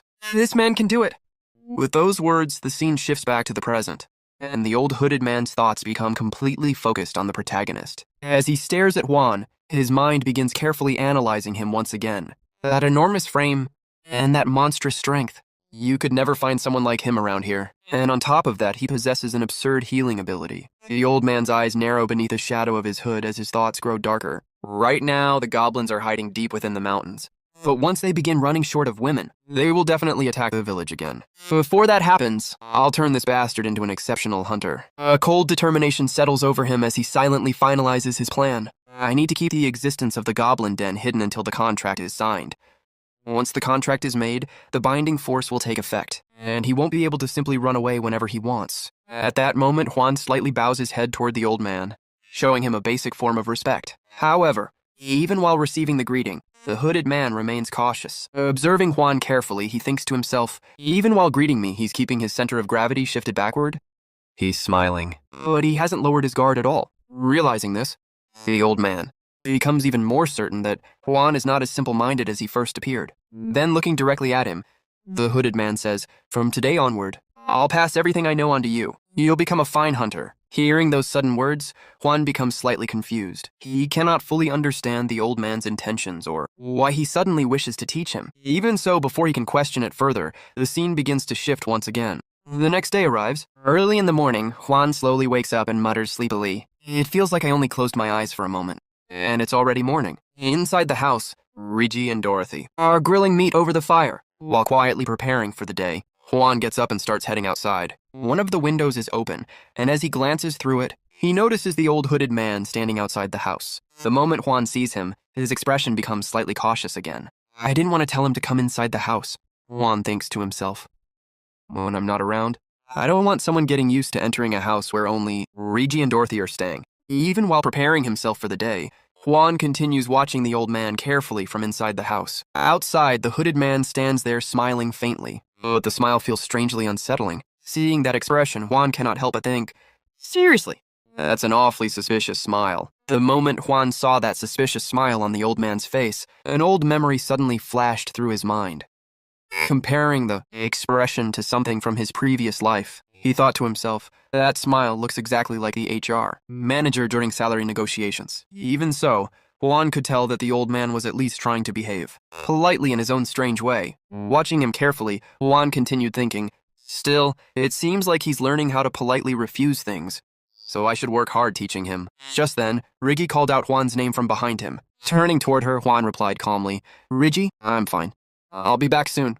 As he looked at her preparing food for him, his expression softened slightly. In his mind, he quietly thought, she's preparing a lunchbox for me like a wife would. She's really trying her best. A faint smile appeared on his face as another thought crossed his mind. She's adorable. Nearby, little Dorothy had been silently watching her mother this entire time. The moment she realized Juan was about to leave, she hurried toward the door as if trying to stop him from going. At the same time, Rigi quickly handed Juan the lunchbox and told him to take it along. "Hurry! You need to go quickly," she said nervously before adding, "Make sure you eat properly." Watching the two of them care about him, so sincerely filled Juan with an unfamiliar warmth. Looking at them quietly, he thought to himself, having a family that looks after me really is something wonderful. Rigi continued staring at him with worried eyes before finally saying, "Come back safely." Hearing those words, Juan silently interpreted them in his own way. That's probably her way of saying, "Come back safely." Then Rigi repeated once again, almost as if she desperately wanted to make sure he understood. "Come back safely." This time Juan answered her directly with a small smile. "I will." At that exact moment, little Dorothy came running over as well and, in her tiny voice, told her father to return safely too. Looking at her, Juan once again replied gently, I will. As he stood there watching the smiles on the faces of his new family, warmth slowly filled his heart. Seeing both Reggie and Dorothy smiling at him so innocently, Juan could not help but think, my suddenly acquired wife and daughter are just too adorable. However, for now, he still had to follow the old man deeper into the mountains. The hooded elder continued walking ahead without stopping, while Juan followed behind him for quite some time. After walking such a long distance, Juan began feeling increasingly suspicious. What exactly is he trying to show me that requires this much walking? He wondered internally while continuing to follow him. Finally, the old man suddenly stopped at a certain spot. He spoke in his unusual manner, his words sounding difficult to understand at first. After listening carefully for a moment, Juan slowly realized what he meant. Is he telling me to look at the ground? At the same time, the old man began, demonstrating something with his feet on the soil beneath them. Juan carefully observed his movements, and the moment he noticed the marks left behind, his expression changed slightly. His footprints are strange. Juan watched him carefully, his eyes fixed on every movement. Is that some kind of special footwork? Or maybe something like a 1,000-pound step? Or even an earth-shattering stomp? He wondered in amazement. Whatever it is, if I want to learn it, then I need to watch closely and copy every single movement exactly the way he does it. With that thought in mind, Juan immediately began trying to imitate the old man's footwork technique. Step by step, he copied the movements as carefully as he could, while the old man calmly continued walking ahead, occasionally glancing back at him as if silently checking his progress. As they moved deeper into the mountains, Juan later explained how the old man had started teaching him the mountain paths. The training was far more detailed than he had expected. The old man would make him touch the bark of different trees, so he could understand how each slope of the mountain had its own unique feel and atmosphere. Sometimes, he would have Juan stand still and carefully feel the shape of the ground beneath his feet again and again until the terrain was completely engraved into his memory. It was harsh and repetitive training, but little by little, Juan started understanding the mountains in a way he never had before. After spending a long time training, the two of them finally stopped to rest, while Juan sat down to catch his breath. The old man quietly opened his bag and took something out. The moment Juan noticed it, his eyes lit up immediately. I finally get to eat the lunch Reggie worked so hard to make, he thought excitedly. He quickly opened the bag, pulled out the lunchbox, and smiled the moment the delicious aroma reached him. It smells amazing, he said happily. But at that exact moment, the old man suddenly spoke in his own language, his expression turning serious. Don't open your lunch here. Juan looked at him in confusion, and the old man continued explaining. The scent of a packed meal made by a human is completely different from the natural air of the mountains. Once the smell spreads, the wild beasts roaming these mountains will notice it immediately. Hearing that, Juan quickly closed the lunchbox again. Then, while holding it carefully in his hands, he looked down at it with a slightly bitter smile. Reggie woke up early this morning and put so much effort into making this for me, he said quietly. I really hope this won't be the first and last time I ever get to eat it. Juan sat there quietly, holding the lunchbox tightly in his hands as his emotions started overflowing. With a helpless expression, he muttered to himself, I feel like I'm going to cry. Not long after that, the old man brought Juan to his residence deep within the mountains. The place was simple and isolated, perfectly blending in with the surrounding wilderness. As Juan looked around the old wooden home, curiosity filled his eyes. So, this is where you live, he said softly while observing the quiet atmosphere around him. The old man did not respond immediately. Instead, he walked inside and returned a few moments later carrying several weapons. The moment Juan's eyes landed on one particular bow, his expression changed. Wait, the shape of that bow looks a bit strange, he thought in confusion. The only bows I know are shaped completely differently. So how are you even supposed to shoot an arrow with a bow shaped like that? The design looked unusual and far more intimidating than any ordinary bow Juan had ever seen before. Before he could ask more questions, the old man handed one of the bows to him and calmly said, Take this bow and follow me. The instant Juan grabbed it, his arm slightly sank under the weight. His eyes widened immediately. Can I really handle this? He wondered nervously. It looks like it would take a ridiculous amount of strength just to pull back a bow this big. Meanwhile, the old man had already prepared his own bow with complete ease. Juan carefully watched every movement he made, unable to hide his amazement. His movements aren't rough at all, Juan thought while staring at him closely. It's like time itself has stopped, even though he's pulling back such a massive bow. There was no unnecessary force in the old man's actions. Every motion flowed naturally and perfectly, as though the bow itself was part of his body. Then, in the very next moment, the old man released the arrow. The arrow shot forward at incredible speed and pierced directly into the center of the target without the slightest deviation. Juan watched the entire scene in complete silence, his eyes filled with shock and admiration. After witnessing that flawless shot, he slowly prepared himself as well, gripping the bow tightly as he tried to imitate the old man's posture. As Juan attempted to aim, the old man stepped beside him and began correcting his stance and technique little by little, even while standing so close. The old man's body remained perfectly calm and steady. Not even his hands trembled. How is he not shaking even a little? Juan thought in disbelief while struggling, just to keep the heavy bow steady in his own hands. Juan tightened his grip on the bow and silently focused his mind. I need to focus, he told himself seriously. The new words I learned today, and the movements a hunter needs to make. I have to study and train even harder so I can do all of this naturally and smoothly. I want to become a man who can properly provide for my wife and my daughter. His determination only grew stronger as those thoughts filled his mind. Every lesson the old man taught him felt important now, not just for survival, but for the future of the family waiting for him at home. The scene then shifted back to the small house where Riggy and Dorothy were spending time together, near the warm fireplace. Dorothy happily sang to herself while enjoying the warmth and food. The sky is bright blue. The snow is pure white. Riggy's hair is all shiny. Juan's hair is black. And the meat feels like it's helping me digest while I sit here in front of the fireplace. She sang cheerfully in her innocent little voice. After finishing her meal, Dorothy slowly stood up while holding her stomach. I'm so full, she said happily. It feels like the meat is swelling up bigger inside my stomach. Nearby, Riggy quietly laughed after hearing Dorothy's strange but adorable way of describing it. Dorothy looked at her and noticed the smile on her face. She's been smiling a lot more ever since Juan came, Dorothy thought silently. Before that, we almost never smiled at all. As she watched Riggy laugh so naturally, a warm feeling spread through Dorothy's chest. Just hearing her laugh like this makes me feel warm inside. Like I'm sitting right beside the fireplace, she thought. I hope the food in my stomach digests quickly so I can eat even more. But after those happy thoughts, Dorothy's expression slowly became quieter. A small feeling of uncertainty appeared inside her heart as she started thinking deeply about Juan. But who exactly is Juan? She wondered. Riggy said he's her husband. And if Juan is Riggy's husband, then what is he to me? Her innocent thoughts slowly turned into anxiety. Juan and Riggy aren't really my dad and mom, are they? The warmth she had felt moments ago slowly faded as fear quietly crept into her mind. Are they going to leave me behind too? Just like my father did? Since Juan is Riggy's husband, does that mean he'll only take Riggy with him? Dorothy lowered her gaze as those painful thoughts filled her small heart, even while the warmth of the fire continued burning gently in front of her. What will happen to Dorothy? That uneasy thought echoed through Dorothy's mind as she suddenly woke up from her sleep. Her eyes slowly opened, and she looked around the quiet room in confusion. Where did everyone go? She murmured softly. But the moment she sat up, fragments of an old memory suddenly resurfaced in her mind like a nightmare. She could never fully escape. She remembered hearing a harsh voice speaking to her coldly. Useless girl. If she'd been born a boy, I could have at least made her work. But as she is now, all she can do is eat. It felt like one of the painful memories from her past life, something buried deep inside her heart that still haunted her even now. Dorothy immediately shook her head and looked toward the food anxiously. The meat is safe, she whispered in relief after confirming it was still there. But then another worry instantly appeared in her mind. Then where did Riggy go?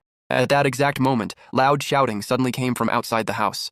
Don't you dare lie to me. The terrifying voice made Dorothy freeze in fear. Trembling slightly, she carefully peeked outside, and the moment she saw the men standing there, her face turned pale. I've seen these men before, she thought fearfully. They're the ones who always came to threaten and beat up my father. Painful memories began flooding back into her mind one after another. After that, father would always take his anger out on me and my foster mother instead, beating us in their place.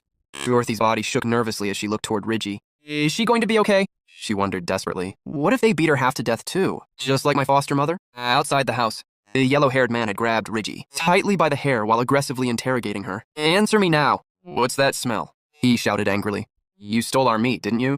Riggy desperately shook her head despite the pain. No, I didn't steal it. My husband was the one who hunted it, she cried out. But the yellow-haired man immediately yelled back in disbelief. What nonsense are you spouting?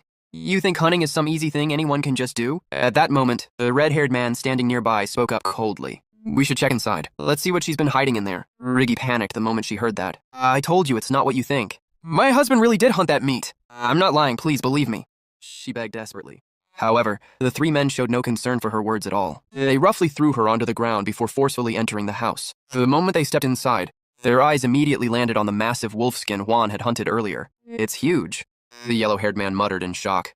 His expression quickly changed into greed. We can sell this for a lot of money. We've struck gold. Then he immediately turned toward the others and ordered, search the whole place. Don't miss a single corner. One of the men quickly looked around before shouting, Hey, there's meat over here. Meanwhile, Dorothy was hiding beneath a bed the entire time, trembling in terror while trying not to make a sound. Her small body shook uncontrollably as the men searched through the house. Then one of them suddenly muttered in disbelief. Did that bastard actually hunt a wolf? At that exact moment, Riggy rushed inside and desperately shouted at them, No! Don't touch that! That belongs to us! The yellow-haired man looked at Riggy and sneered, Look at this bitch. A little while ago, she never would have dared to speak to us like that. Parson shoved her roughly and laughed. Now that she's got a husband, she's showing her teeth. Riggy fell hard onto the ground. She tried to push herself back up, trembling as she lifted her head. At that moment, her eyes landed beneath the bed where Dorothy was secretly hiding.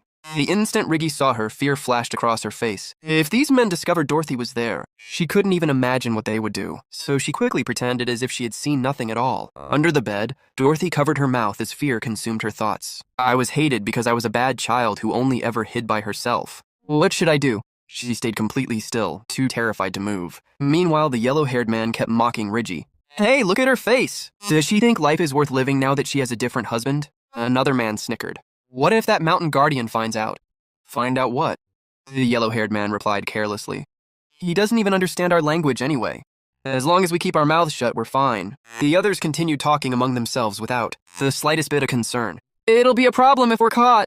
Mountain guardians are hard to come by. It'd be bad if that guy left. Then the yellow-haired man grabbed Riggy violently and dragged her toward the door. Then we'll just go to the forest. I'll take her, so you guys grab the stuff. Riggy desperately tried to resist, but before she could say anything, the yellow-haired man glared at her coldly. You know what'll happen if you tell your husband, right?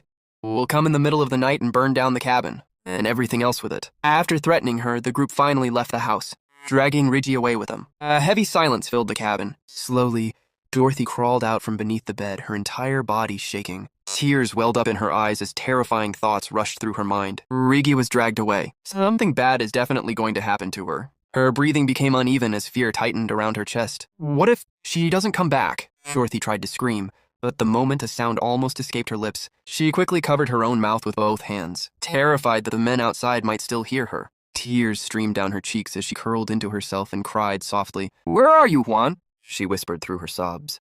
Come quickly. After that, Dorothy finally broke down completely and started crying. The scene then shifted to Juan, who was walking back while thinking to himself, today felt like a very long day.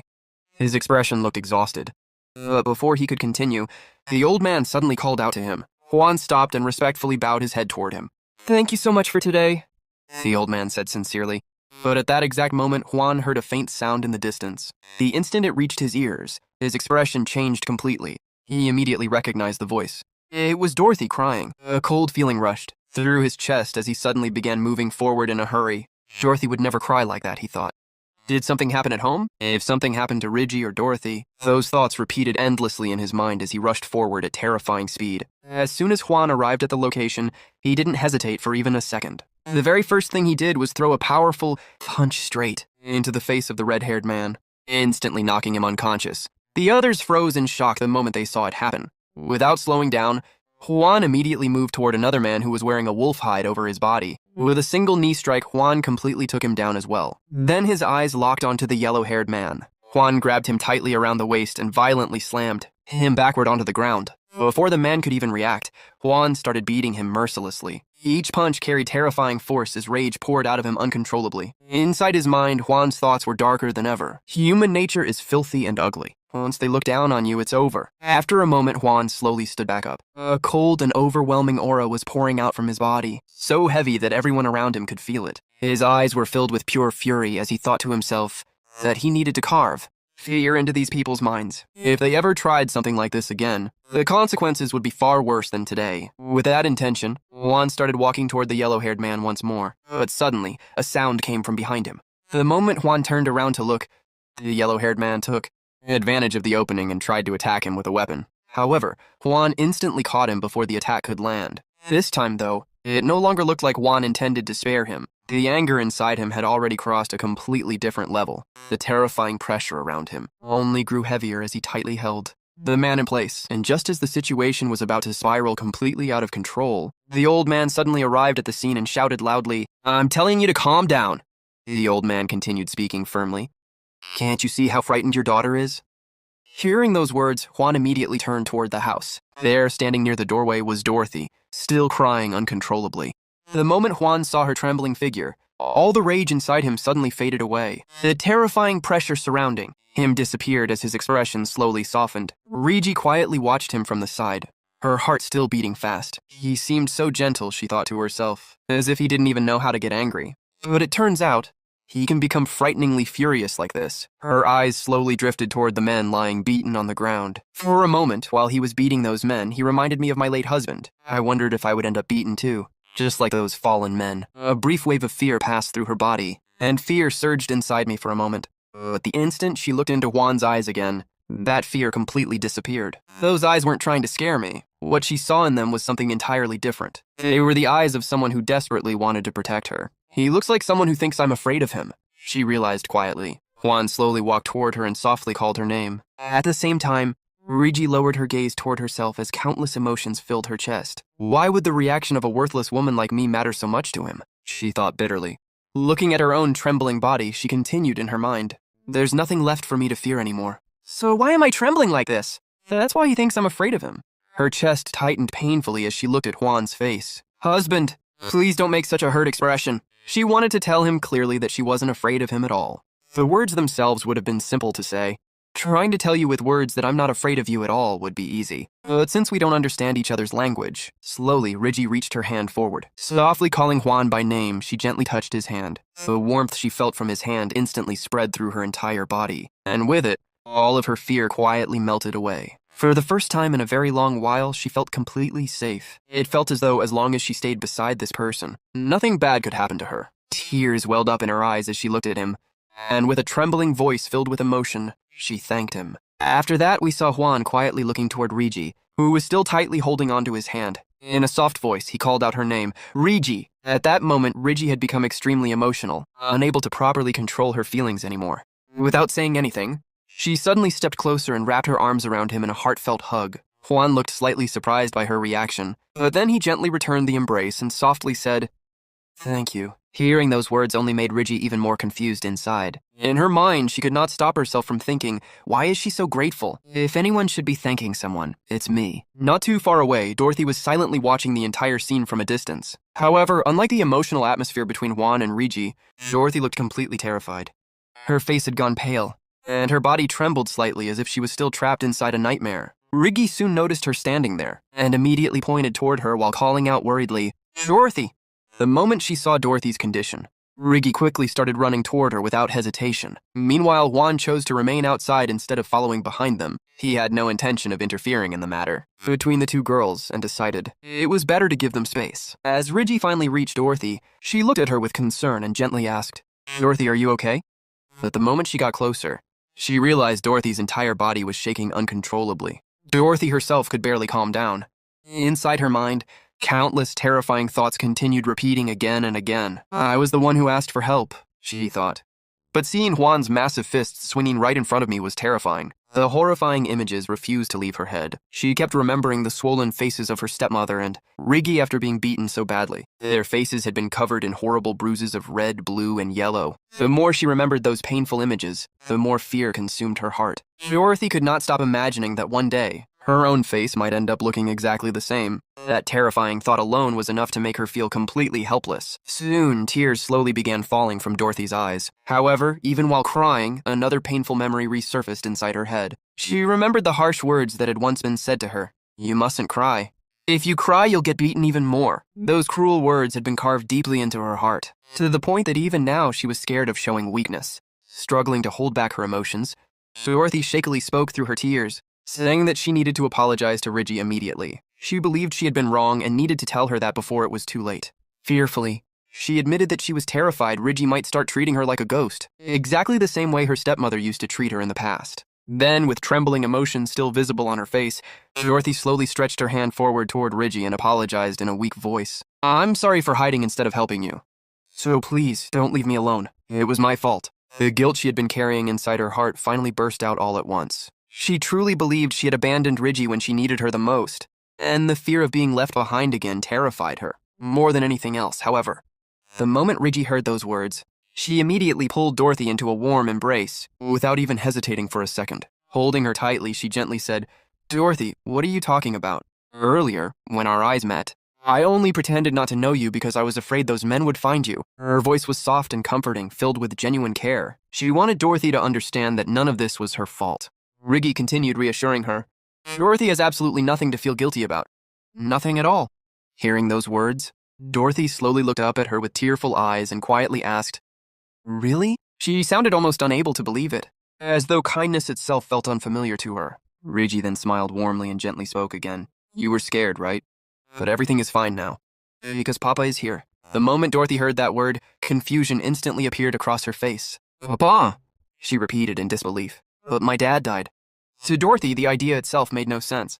Her real father was already gone, so hearing someone suddenly say Papa again left her completely confused. Rigi then softly asked her, Dorothy, don't you know who Juan is? Dorothy repeated the name in confusion before answering, Juan, Rigi's husband. I know that. Rigi nodded her head with a smile and replied, That's right, Juan is my husband, so that makes him Dorothy's papa. Dorothy's eyes widened after hearing that.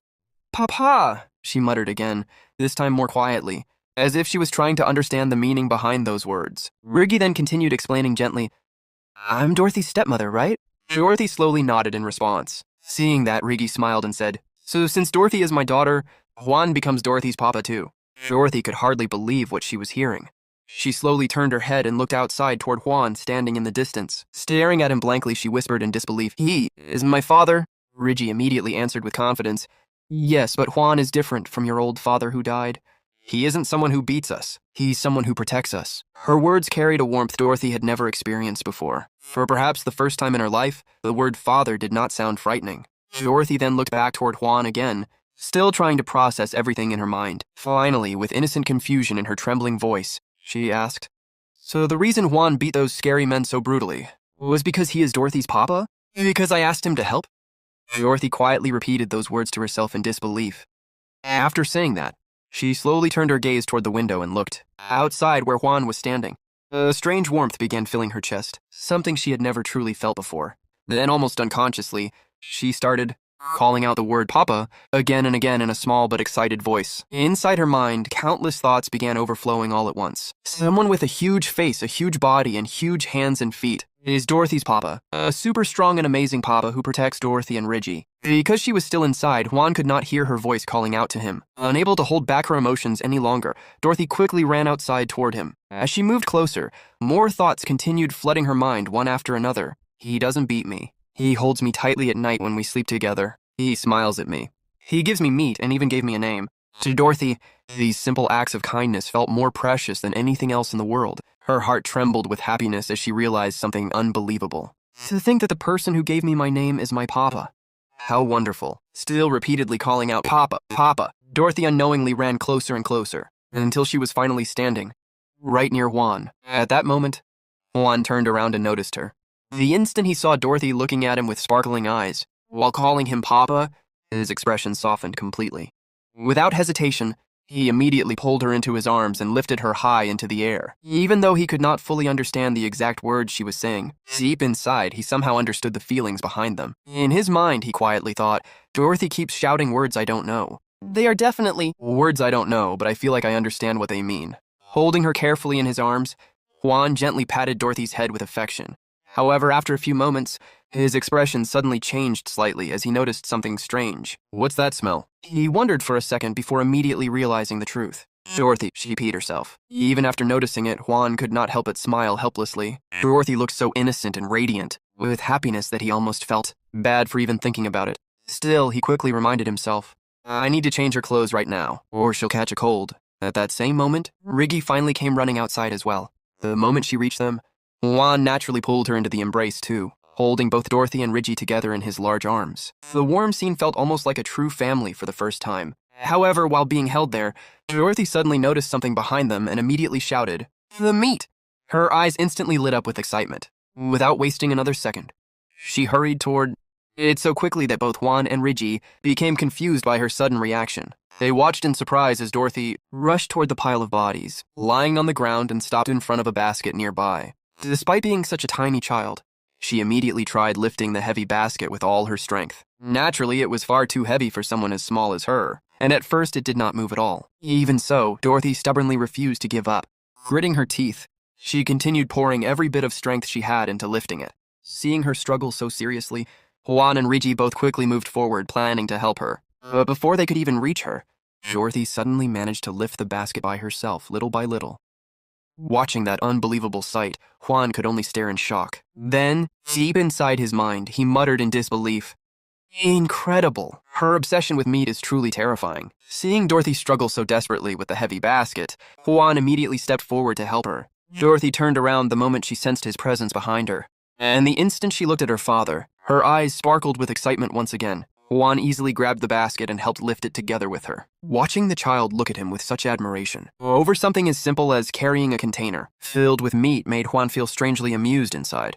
Deep in his mind, he quietly thought, to get a look like that from a child over a single container of meat, becoming a hero is remarkably easy. At the same time, Riggy spoke from the other side and called out to them, bring the meat inside now. Take Dorothy inside too, since it's dangerous out here. Hearing her words, Juan nodded calmly.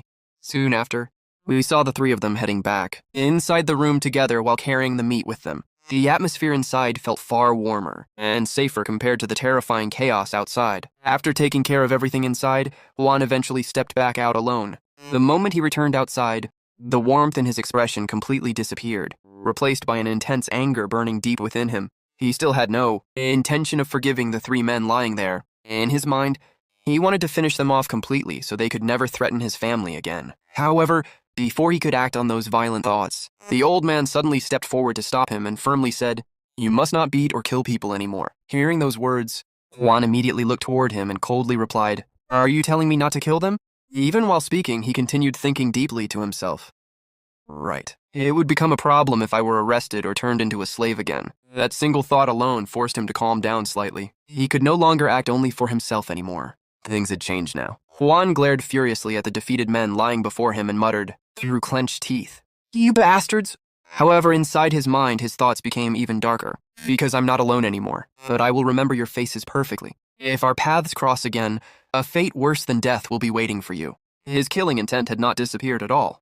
He was only forcing himself to hold it back for now. After calming himself slightly, Juan looked around and noticed the supplies scattered outside. He then thought, I should at least take these. These are essential items in the mountains, where you have to be self-sufficient. Survival in the mountains depended heavily on resources, and wasting useful supplies would only make life harder for them later. At that moment, Juan glanced back toward the inside of the house through the doorway. There, he could see Riggy and Dorothy together, both looking genuinely happy and safe. The sight instantly softened his expression.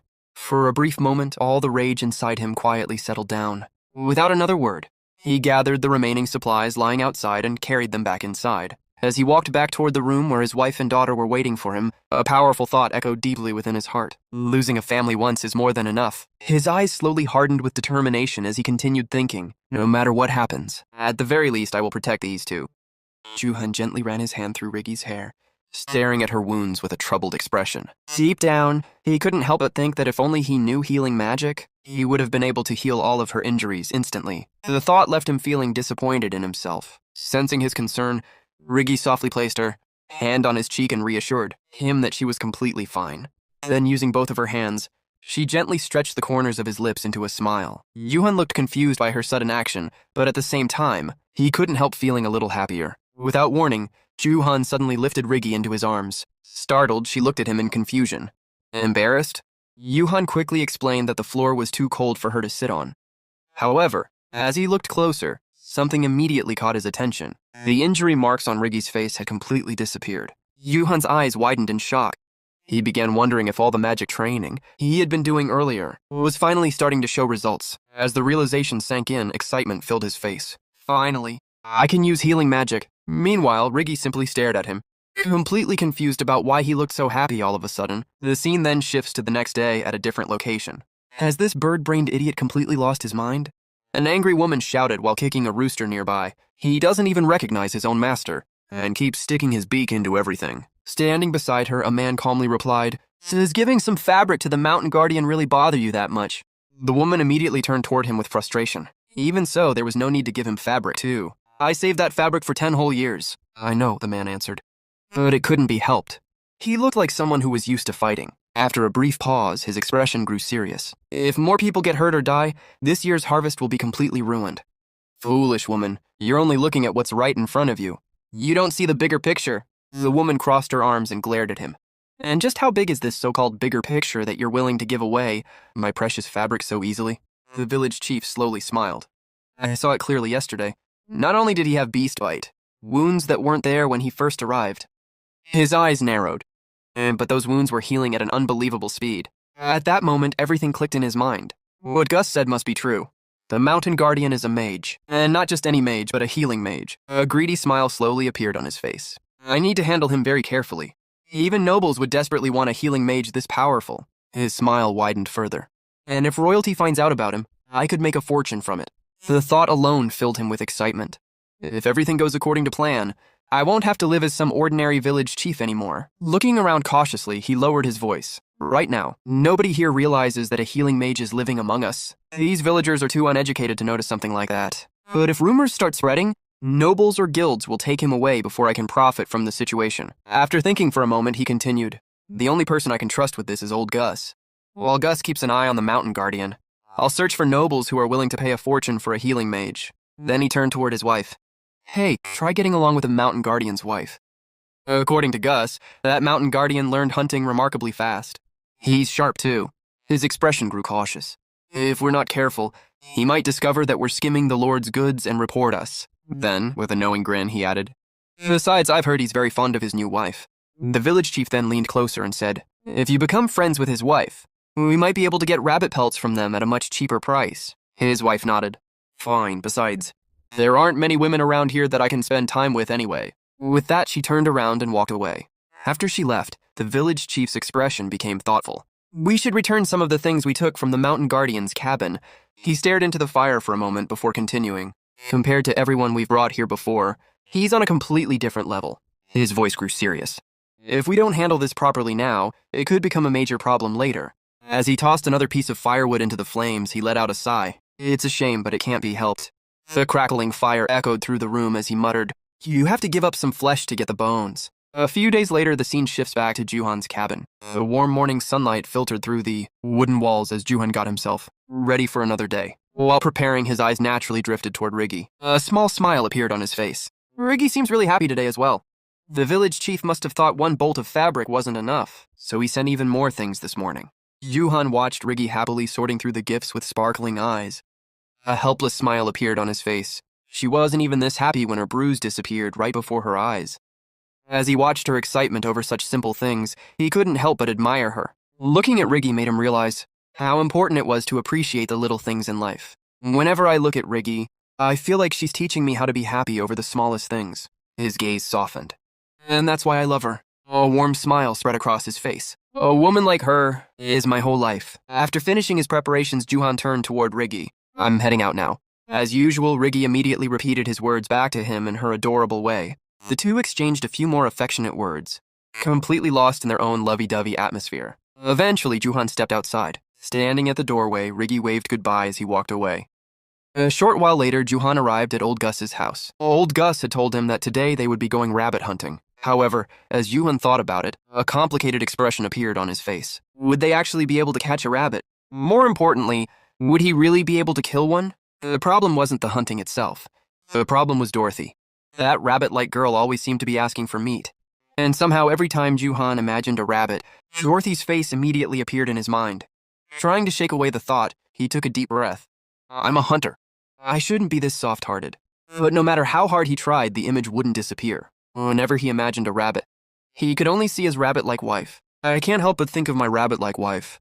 He buried his face in his hands. So how am I supposed to kill it? After clearing his thoughts as best he could, Juhan followed the trail deeper into the forest. The tall trees cast long shadows across the ground as he moved forward. If we do catch one, he sighed. I hope it's hideous. Just then, deep within a patch of dense bushes, something stirred. Two crimson-red eyes slowly appeared from the darkness. Something was watching them. Juhan stepped out of the cabin and took a long, refreshing breath of air. The morning was peaceful, and for the first time that day, he felt like he had a moment to himself. I've already fetched the water and chopped all the firewood, he muttered, but I still have some time left. He stretched his arms above his head and looked toward the sky. After a moment of thought, an idea crossed his mind. Maybe I should practice magic. Ever since arriving in this strange world, using healing magic had become surprisingly easy for him. Minor bruises, cuts, and injuries could be healed with little effort. However, there was one type of magic he still couldn't control. Fire magic. Since then, healing bruises and other injuries has become easy, he said to himself. But I still can't create even a single spark of fire. His thoughts immediately returned to the battle with a wolf. Back then, when his life had been in danger, he had somehow managed to produce fire. So why did it work that time? He wondered. Juhan crossed his arms and thought carefully. Was it because it was an emergency? Did I only manage to use it because I was desperate? The possibility seemed reasonable. Taking a deep breath, he closed his eyes and focused on the energy flowing through his body. He tried to feel the same sensation he had felt during the fight. Slowly, he raised his hand. Firestorm! Nothing happened. The area remained completely silent. Not even a tiny spark appeared. Yuhan stared at his empty hand before letting out a sigh. I'm not disappointed. He shrugged. I wasn't expecting much anyway. Still, he couldn't help feeling slightly frustrated. If he could use fire magic properly, Dorothy would absolutely love it. Healing magic wasn't exciting. It didn't glow dramatically. It didn't create explosions or sparks. It didn't make any impressive sounds. To Dorothy, healing magic was boring. I really wanted to show her some fire magic, he admitted. What a shame. Then suddenly, crack, a tiny spark appeared above his palm. Yuhan's eyes widened. Huh? The spark flickered weakly before turning into a small flame. He immediately focused on it. So it worked. A smile slowly appeared on his face. He had finally succeeded. Unfortunately, the fire was incredibly small. The flame was barely larger than the one produced by an ordinary lighter. Yuhan stared at it for a few seconds. This is disappointing. The flame danced weakly above his hand. I finally managed to create fire, but it's this small. Before he could complain any further, the cabin door slowly opened. Dorothy stepped outside while rubbing her sleepy eyes. She looked like she had just woken up from a nap. At first, she didn't notice anything unusual, but as her eyes gradually focused, she suddenly froze. Her mouth opened. Dad's hand is making fire! Her sleepy expression disappeared instantly. Now she looked completely awake. Dad is using fire magic! She pointed excitedly at Juhan's hand. Juhan laughed nervously. Dorothy, you're standing a little too close. The little girl ignored him completely. Her eyes were shining brighter than the fire itself. I have to tell Mom. Without wasting a second, she turned toward the cabin. Mom! Dad is using fire magic! Yuhan couldn't help smiling. Compared to his reaction, Dorothy seemed far more impressed by the tiny flame. The reflection of the fire danced inside her eyes as she continued staring at it. A few moments later, Riggy stepped outside. She looked confused at first. Then she noticed the flame. Her eyes widened. Juhan? She stared at his hand. Fire is coming from your hand. Dad is using fire magic, Dorothy proudly announced again. Riggy looked genuinely surprised. Yuhan glanced at both of them. Riggy was impressed. Dorothy was practically overflowing with excitement. It seemed both of them loved fire magic. I guess I'll have to improve this, Juhan thought. It would definitely take time. Still, he couldn't stop smiling. Not long ago, he couldn't use fire magic at all. Now, even though the flame was tiny, it was proof of progress.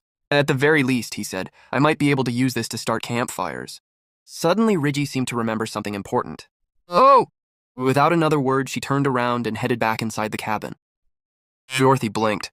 Then she quickly followed after her. Mom, wait! Juhan watched both of them disappear inside. Already done watching? A moment ago, they had looked fascinated. Now they were gone. Standing alone, Juhan looked down at the flame. I worked hard to make this. Then another problem entered his mind. How do I turn it off? He stared at the fire. The flame continued burning peacefully. Juhan waved his hand around. Nothing happened. He shook his arm. Still nothing. The fire remained exactly where it was. This is a problem. He tried several more times. Nothing worked. Finally, he gave up. Whatever. He shrugged. It'll probably go out on its own. The instant he finished speaking, poof, the flame disappeared. Yuhan blinked. Seriously? A few seconds passed. Then he sighed. The magic in this world is really weird. Shaking his head, he returned to the cabin. As he approached the entrance, he noticed Dorothy standing near a bucket. It was the bucket containing their remaining meat. Dorothy? The little girl looked into the bucket with a sad expression. This meat is so small. She sounded genuinely heartbroken. Riggy couldn't stop herself from laughing. Yuhan looked inside the bucket. The amount of meat remaining was indeed very small. No wonder Dorothy looked depressed. The girl loved meat more than almost anything. Seeing her reaction, Juhan smiled. Don't worry. Dorothy immediately looked up. Dad will definitely bring home rabbit meat today. Just then, a familiar voice called out. Juhan. Yuhan turned around. An old man was standing nearby. Are you ready? The moment he saw him, Juhan immediately recognized him. Old Gus, finally, you're here. Yuhan picked up his bag and gathered his weapons. Looks like it's time. Dad! Dorothy ran over. Have a good trip. Yuhan smiled and gently patted her head. Dorothy is a good girl. Be careful, Juhan, Riggy said. You too, Juhan replied. Then he leaned forward and kissed Riggy. Dorothy watched everything carefully. A few seconds later, she raised her hand. Dad, me too, Yuhan laughed. Don't worry. He crouched down. You get one too. Then he kissed Dorothy on the cheek. The little girl immediately smiled. Mission accomplished. As Juhan stood up, he suddenly sniffed the air. Hmm? He looked suspiciously at Dorothy. Why do you smell like meat? Dorothy froze. Did you eat some again? The girl nodded proudly. Yes. Riggy burst into laughter. Juhan could only shake his head. Soon afterward, Juhan and Gus began walking toward the mountains. The journey quickly turned into a lesson. Gus constantly pointed out useful information. Sometimes he would ask questions. Could that tree be used for firewood? Other times he pointed at tracks and signs left by animals. At one point he showed Juhan rabbit droppings. This tells us rabbits have passed through here recently. Juhan listened carefully. There was still a lot he didn't know. Everything about hunting felt completely new. Then suddenly Gus raised a hand. Stop. Juhan immediately halted. Gus pointed forward. Look over there. Juhan followed his finger. A rabbit was standing in the distance. At least it looked like a rabbit. A rabbit? Juhan frowned. The rabbits he remembered from Earth looked completely different. This creature was much larger. It almost resembled a kangaroo. Is this because I got isekai'd? He stared at it. That thing looks more like a kangaroo than a rabbit. The creature hopped forward energetically. Seeing it, Gus nodded. This is perfect. For what? Your first hunt. Juhan looked at the rabbit again. It doesn't look dangerous. Exactly, Gus replied. Compared to the beast that attacked you before, this creature is completely defenseless. Then a nostalgic smile appeared on his face. I can still remember my first hunt. His expression became serious again. Use your bow. Juhan slowly prepared himself. As he did, he couldn't help admiring Gus. The old hunter had spent only a short amount of time teaching him. Yet somehow Juhan was already learning more and more every day. This is your hunt, Gus said. I'm only here to teach you the cruel reality of hunting. Then he pointed toward the rabbit. You'll never forget this day, Gus continued. Aim for its leg first. Juhan frowned immediately. The leg? That didn't make sense. A leg shot wouldn't kill the rabbit. It would only make it suffer. Gus nodded. Exactly. Juhan remained silent. First, you shoot a still target, Gus explained. Then you shoot a target struggling in pain. His voice was calm. This is training. Juhan didn't like hearing that. Still, he listened. The mountain belongs to nobody. Gus looked toward the distant peaks. Today luck might favor you. Then he looked at the rabbit. Tomorrow it might favor the animal. Finally, he looked directly at Juhan. If you want to return home alive, never forget today. Juhan tightened his grip on the bow. He still didn't fully understand. He knew almost nothing about hunting. He knew almost nothing about the mountains. But he understood one thing. Gus wasn't teaching him how to kill. He was teaching him how to survive. At that moment, the rabbit noticed him. The creature's ears twitched. Juhan raised his bow.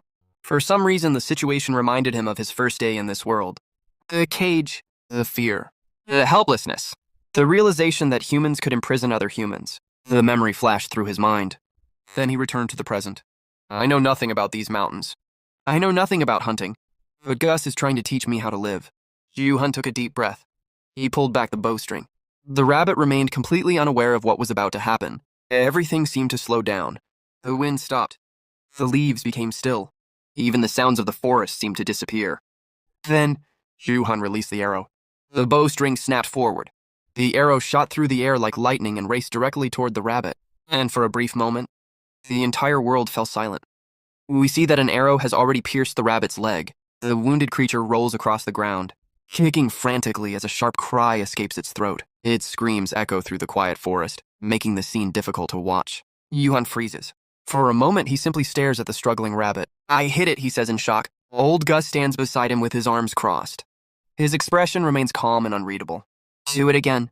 Juhan turns toward him, unable to believe what he just heard. What? Do it again, Gus repeats. Juhan looks back at the rabbit.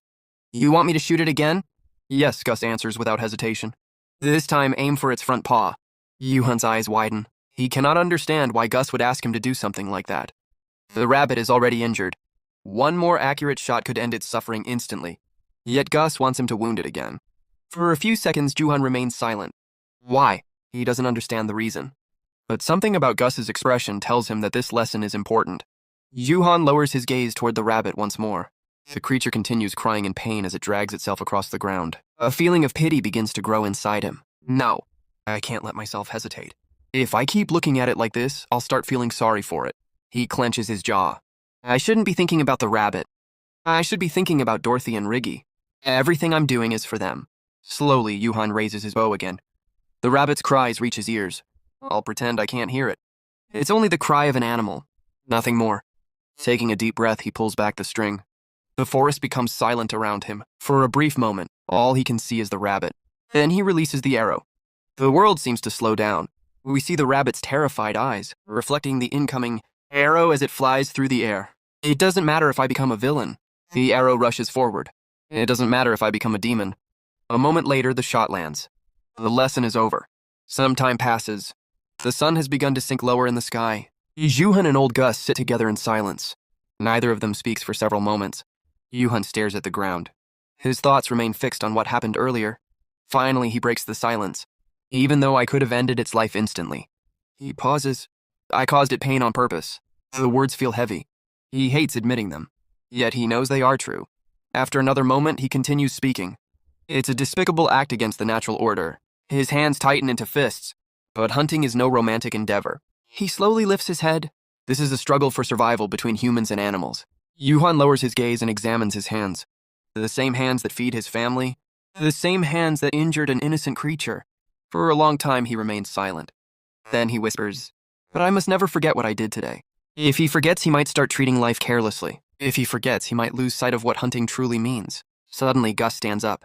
Without saying anything, he picks up a large sack and tosses it toward Yuhan. Yuhan catches it. The weight surprises him. He opens the bag slightly and immediately sees several rabbits inside. His eyes widen. Wait. He looks up. All of them? Gus simply smiles. Take them. Yuhan blinks. Seriously? Gus nods. They're yours. For a moment, Yuhan doesn't know what to say. This amount of meat could feed his family for quite some time. A warm feeling fills his chest. Thank you. Gus waves his hand dismissively. Don't mention it. Then his expression changes. Now let's deal with the last rabbit. Yuhan looks around. The last one? Gus points toward a nearby patch of grass. Over there. Yuhan follows his finger. A rabbit is standing alone in the distance. Something about it immediately catches his attention. It looks different. Very different. Unlike the others, this rabbit seems healthier and more alert. Yuhan places his sack on the ground. His hand reaches for his bow. But before he can take aim, a thought enters his mind. Why do we need to kill it? The question refuses to leave. He studies the rabbit carefully. What if we raised it instead? The idea becomes more appealing the longer he thinks about it. Rabbits are relatively easy to care for. They reproduce quickly. A small population could eventually become a reliable source of food. And if a time comes when hunting becomes impossible, wouldn't they serve as emergency rations? The more he thinks about it, the more sense it makes. Finally, he turns toward Gus. I don't want to kill this rabbit. Gus raises an eyebrow. Oh? I want to keep it alive. For a moment, the old hunter looks genuinely surprised. Then he chuckles. Well, that's your choice. Yuhan smiles slightly. Gus reaches into his belongings and pulls out another sack. If you're going to keep it, you'll need to catch it first. He hands the bag over. Use this. Yuhan accepts it. Thanks. Then he crouches low to the ground. The rabbit watches him cautiously. Neither side moves. The hunt has become something entirely different. Instead of preparing to kill, Yuhan prepares to capture. The scene slowly fades. A short time later, we find ourselves inside Gus's home. Yuhan sits quietly by himself. The room is peaceful. As he looks around, memories from his previous life begin surfacing. Back then, I never imagined I would have a family. The thought feels strange. In his old world, life had been lonely, meaningless at times, directionless, but things have changed. Now I have Dorothy. Now I have Riggy. A small smile appears on his face. I finally have the family I always wished for. And because of them, I have a reason to live. I have a reason to work. As his eyes wander across the room, they suddenly stop on something hanging near an iron cauldron, a wooden sign. Yuhan narrows his eyes. Words are carved into its surface, not random markings. Writing. The writing system of this world. His heartbeat quickens. Without wasting a second, he walks over and picks it up. Then he immediately heads toward Gus. Holding the sign, he struggles to communicate. Gus! The words come out awkwardly. Please teach me. Gus looks at him. I want learn. The old man blinks. You want to learn how to read? Yuhan nods eagerly. Yes. For a moment, Gus says nothing. Then he turns around and begins searching through some old belongings. Eventually, he finds several items. One of those won't be enough. He places them on the table. You'll need these too. Yuhan's eyes brighten. Thank you. Now sit down. Yuhan immediately obeys. Before long, he begins practicing on sheets of paper, while Gus watches nearby. As he observes the younger man, Gus cannot help but think, he's a strange fellow. What would he even use reading for? Then another memory surfaces. I never expected I'd still have these things. They were supplies he had purchased long ago, back when he dreamed of earning military merit and entering the service of a noble family, a dream that never came true. A bitter smile crosses his face. It took me years to learn how to read. If I'd known my life would turn out like this, I probably wouldn't have bothered. The thought lingers for a moment. Then he shakes his head. No. There's no point dwelling on the past. His attention shifts toward a much more pressing matter. Goblins. The mountains have been too quiet recently, and that worries him. It's time to start scouting again. Those creatures must have a village hidden somewhere deep in the mountains. I'll need to go farther than before. His expression hardens. Every experienced hunter knows what spring means. Animals become more active, and so do goblins. Just as animals enter mating season when spring arrives, goblin activity also increases. His eyes drift toward Juhan.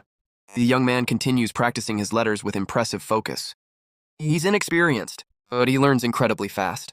If he works with experienced adventurers, he could easily hold his own. Gus glances down at his injured leg. A familiar ache pulses through it. Recently, the pain has become worse. Far worse. And he knows exactly what that means. A dark look enters his eyes. It won't be long now. I'll find those damn goblins. His hand tightens into a fist. And when I do, I'll kill every last one of them. The scene changes once again. This time we arrive at Juhan's cabin. Inside, Riggy is busy sewing a dress. Dorothy sits nearby, watching impatiently. It's mine, right? Yes. When will it be ready? Riggy sighs. Dorothy, do you even remember how many times you've asked me that? Dorothy tilts her head. No. Riggy laughs softly. Before she can answer, footsteps approach outside. The door opens. I'm home. Daddy! Dorothy instantly jumps to her feet. Daddy, Daddy! She runs across the room and throws herself into Juhan's arms. Juhan catches her effortlessly. Dorothy beams with excitement. Daddy, look! It's my new dress. Juhan smiles. It looks nice. As he talks, he lowers a large sack from his shoulder and places it on the floor. Suddenly, Dorothy notices something. The sack moves. Her eyes widen. Daddy! She points at it. Why is it moving? Juhan says nothing. Dorothy gasps dramatically. Is it a magic bag? Juhan shakes his head. No. As he carries Dorothy with one arm, he moves the sack with the other. Dorothy giggles. Daddy, you're so strong. Riggy nods. That's true. Curious, she walks over to the bag. Then she unties it. The moment the opening loosens, something explodes out of the sack. Ah! Riggy stumbles backward and falls onto the floor. A rabbit shoots across the room at incredible speed. Everyone freezes. Dorothy stares in amazement. The creature doesn't look normal at all. Then she notices something unusual.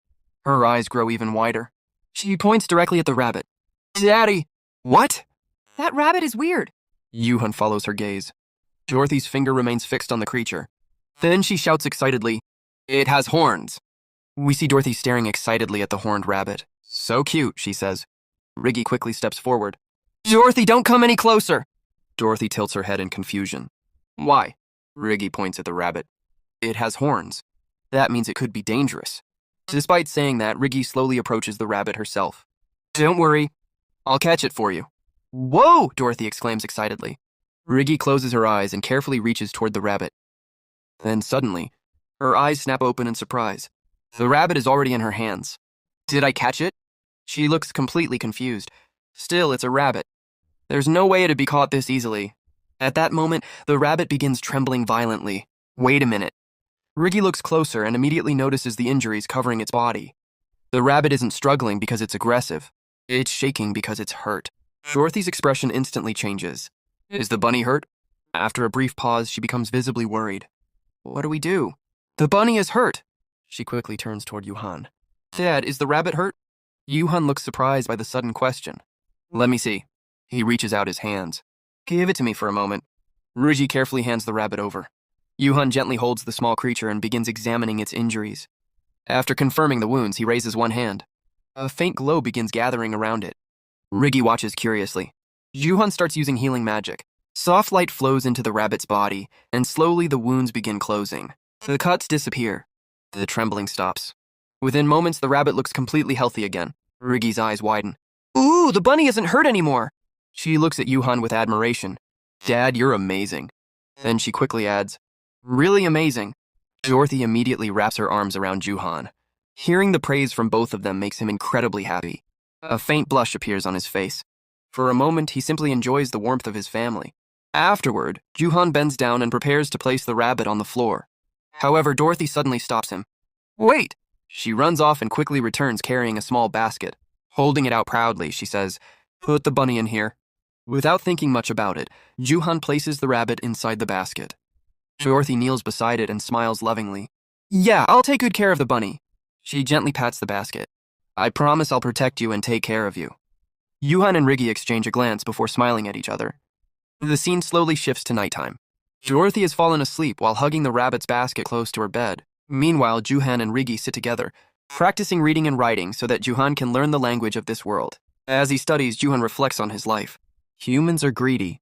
Earning this much is already something to be thankful for, yet I keep wanting more. At first, I was simply grateful to escape that carriage, where I was dragged around like livestock. Then I got a house.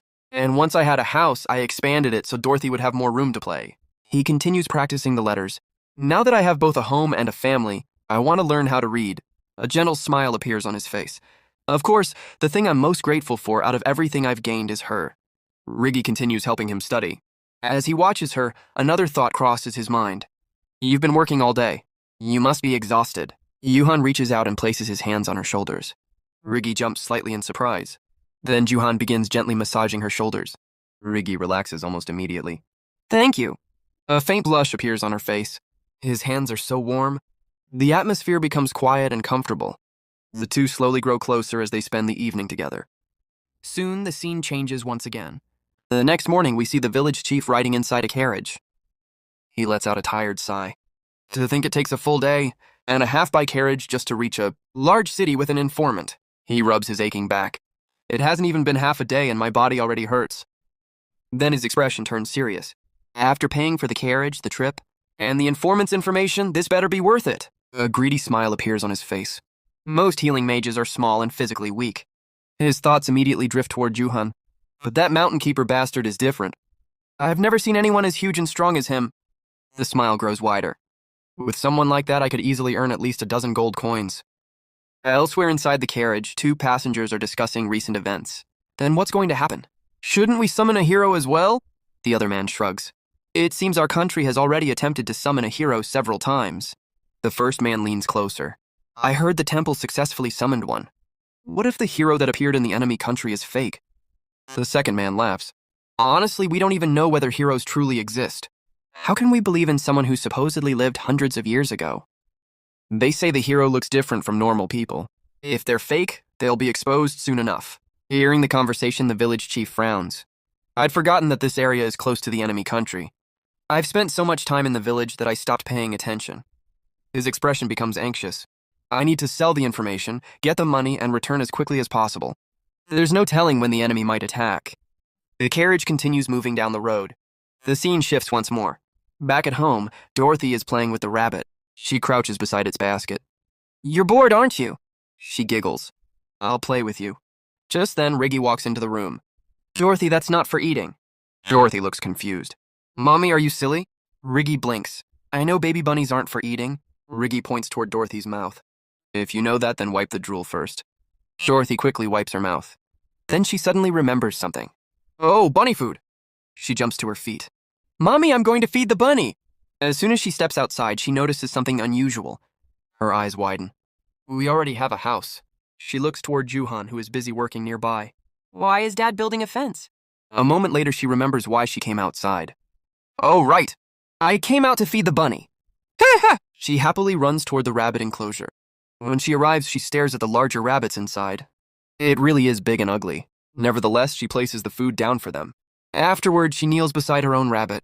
I'm busy today, so you have to eat by yourself and be a good bunny. Got it? She carefully divides the food equally.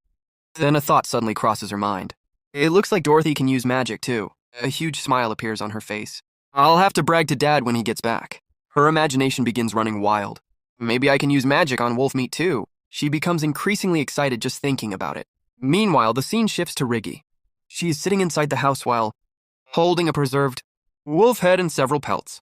A merchant caravan should arrive in the village soon. She looks worried. It'll be a big problem if we can't buy the things we need. Her eyes move toward a wolf pelt nearby, especially since merchants love wolf pelts. A gentle smile appears on her face. This was the first thing Juhan ever hunted. I don't want to sell it. But reality quickly returns. There are still so many things we need to buy. She begins counting on her fingers. I'd like to get more clothes for Juhan. He needs shoes too. And it would be nice to have more water buckets, pots, and cooking ingredients. After thinking for a while, she sighs. One rabbit pelt definitely isn't enough. Determined, Riggy ties back her hair, grabs a pair of scissors, and starts working. Sometime later, the front door opens. I'm home. Juhan's voice echoes through the house. Dorothy immediately runs toward him. Dad! Riggy also turns toward him. You're back. But the moment Juhan looks at Riggy, he freezes. His eyes widen in surprise. Dorothy points dramatically at her mother and shouts, Mommy's hair is gone. Juhan stares at Riggy in complete surprise. Her appearance has changed so much that, for a moment, he almost doesn't recognize her. Standing nearby, Dorothy begins circling around her mother with wide, curious eyes. Where did it go? She asks. Your hair! Riggy smiles awkwardly. I cut it. Dorothy immediately pouts. Why? Your long hair was so pretty. Juhan's expression slowly changes as he begins to understand what happened. Don't tell me. Dorothy lowers her head. I felt bad for your hair. Juhan quietly walks toward Riggy. Without saying a word, he gently places his hand against her cheek. Riggy? I'm sorry. Riggy blinks in confusion. She doesn't understand why he is apologizing.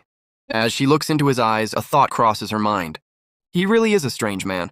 In this world, long hair isn't simply a matter of beauty. Most women grow their hair because it can be sold whenever their family desperately needs money. It is another way to survive. Most people would never apologize for someone cutting their hair. Yet Juhan does. His concern isn't about the money. It's about her. Riggy feels her vision becoming blurry. Most women only grow their hair out as a way to make a living. But his words are so kind that for some reason, tears are starting to fall. Unable to stop herself, she steps forward and wraps her arms around Juhan. She hugs him tightly. I'm not crying because I'm sad. She buries her face against his chest. I'm crying because I'm happy. A gentle smile appears on her face. My heart feels so warm. Juhan quietly hugs her back without saying another word. Nearby, Dorothy watches the two of them with a huge smile. Seeing her parents together makes her happier than anything else. After a short while, the scene changes. Juhan, Riggy, and Dorothy are now heading toward the nearby town. Dorothy is sitting on Juhan's shoulders with an excited smile. She looks back at Riggy. Mom, get on too. Riggy laughs softly. It's okay. It'll be too heavy if I get on as well. Juhan smiles before adjusting Dorothy on his shoulders. The three of them continue walking together while chatting and laughing. The atmosphere feels peaceful. A little later, they arrive inside the bustling town. The streets are crowded with merchants, travelers, children, and adventurers. People are shouting from every direction while customers move from stall to stall. For Juhan, the sight feels strangely familiar. Dorothy's eyes sparkle with excitement. I want to eat something delicious. Meanwhile, Juhan quietly looks around the busy streets. How long has it been since I walked through a crowded town like this? Was it Christmas? Before I came to this world, memories from his previous life begin resurfacing. Back then, I walked through crowds completely alone. He looks toward Riggy walking beside him. Then he glances up at Dorothy happily sitting on his shoulders. But now, I have a wife walking beside me, and a daughter who's so excited just to be here. A smile naturally forms on his face. So, this is what it feels like to walk together as a family. Before he can think any further, Dorothy suddenly points toward a nearby stall. Dorothy wants to look at this! She jumps down and runs toward it. Around the shop, merchants continue calling out to customers. Come on, step right up. I pay top dollar. Just as Dorothy reaches the stall, she suddenly freezes. Standing nearby is a young boy around her age. The two children silently stare at each other. After a few seconds, Dorothy tilts her head. He looks like him. The little boy looks confused. What are you talking about? Nearby, Riggy smiles as she watches Dorothy interact with another child. Meanwhile, Juhan quietly wonders, what does she mean? Does that boy look like me? His thoughts are interrupted as Riggy approaches a merchant. She carefully places several rabbit pelts on the counter. The shopkeeper quietly examines them. Then he sighs dramatically. Oh dear, we've been getting a lot of rabbit pelts lately. The price has dropped. Riggy looks slightly disappointed. Oh, really? Inside, however, the merchant is thinking something completely different. The fur is glossy. It's thick. The quality is excellent, but I can't let her know that. Keeping a straight face, he says, I'm afraid I can only exchange these for a few cheap goods. Riggy's shoulders slowly drop. The merchant smiles inwardly. Perfect. She's almost convinced. I'll hand her some worthless items and make a huge profit. Just then, he notices someone standing behind Riggy. Juhan. The merchant's smile instantly disappears. His eyes widen. He's huge. I've never seen such a giant before. Without realizing it, he keeps staring at Yuhan. As he reaches toward the rabbit pelts, Yuhan suddenly grabs his wrist. Firmly. The merchant freezes. What? He instinctively tries pulling his hand back. It doesn't move. How is he this strong? Yuhan calmly looks into his eyes. Lizzie, let's go. We'll sell these in another town. I can tell he's lying. The merchant immediately panics. What? You're leaving? Riggy looks surprised. The next town is pretty far away. Yuhan nods. That's fine. The merchant starts sweating. That giant isn't just strong. He completely cut off my bargaining before I even had the chance. Yuhan calmly explains, the rabbit pelts are in excellent condition. That man lied to you. Rigi blinks. He lied? The merchant hurriedly waves both hands. Leet? Who's lying? I was only telling you the market price. At that moment, Rigi finally realizes what almost happened. Since I don't know much about the outside world, he tried buying them for almost nothing. The merchant quickly changes his attitude. All right. I'll take a loss on this deal. I'll include salt, a cooking pot, and even a full set of men's clothes. Inside, he desperately wonders, why am I doing this?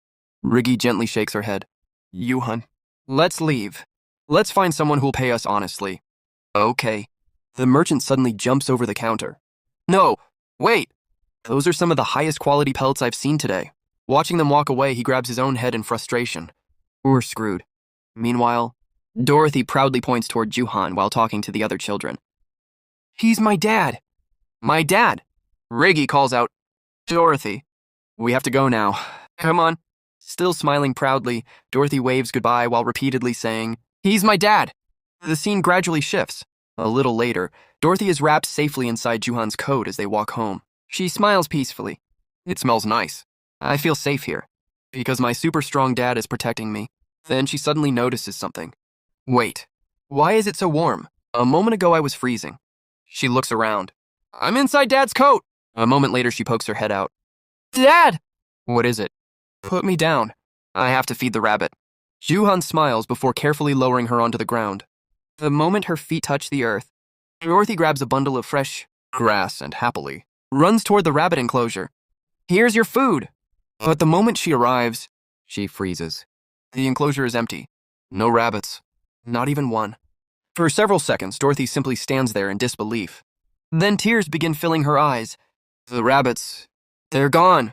Unable to hold back her emotions, she bursts into tears and runs back toward the house. Raigi immediately notices, Dorothy? What's wrong? Dorothy cries loudly, Rabbit! Come back. Just then, Juhan walks over. What happened?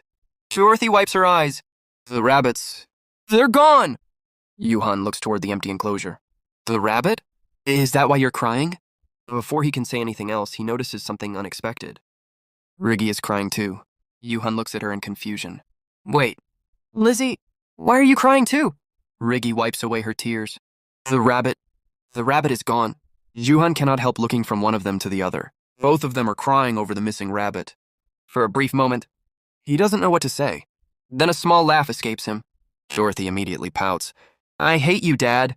Why are you laughing? Yuhan quickly waves his hands. No, it's not like that. Inside, however, he smiles warmly. You two are just too adorable. Looking at both Riggy and Dorothy, he quietly thinks, to think we'd laugh and cry over something as simple as a rabbit. This really is what having a family feels like. The peaceful atmosphere doesn't last for long. Far away in the mountains, old Gus silently hides behind a massive boulder. His breathing is slow and controlled.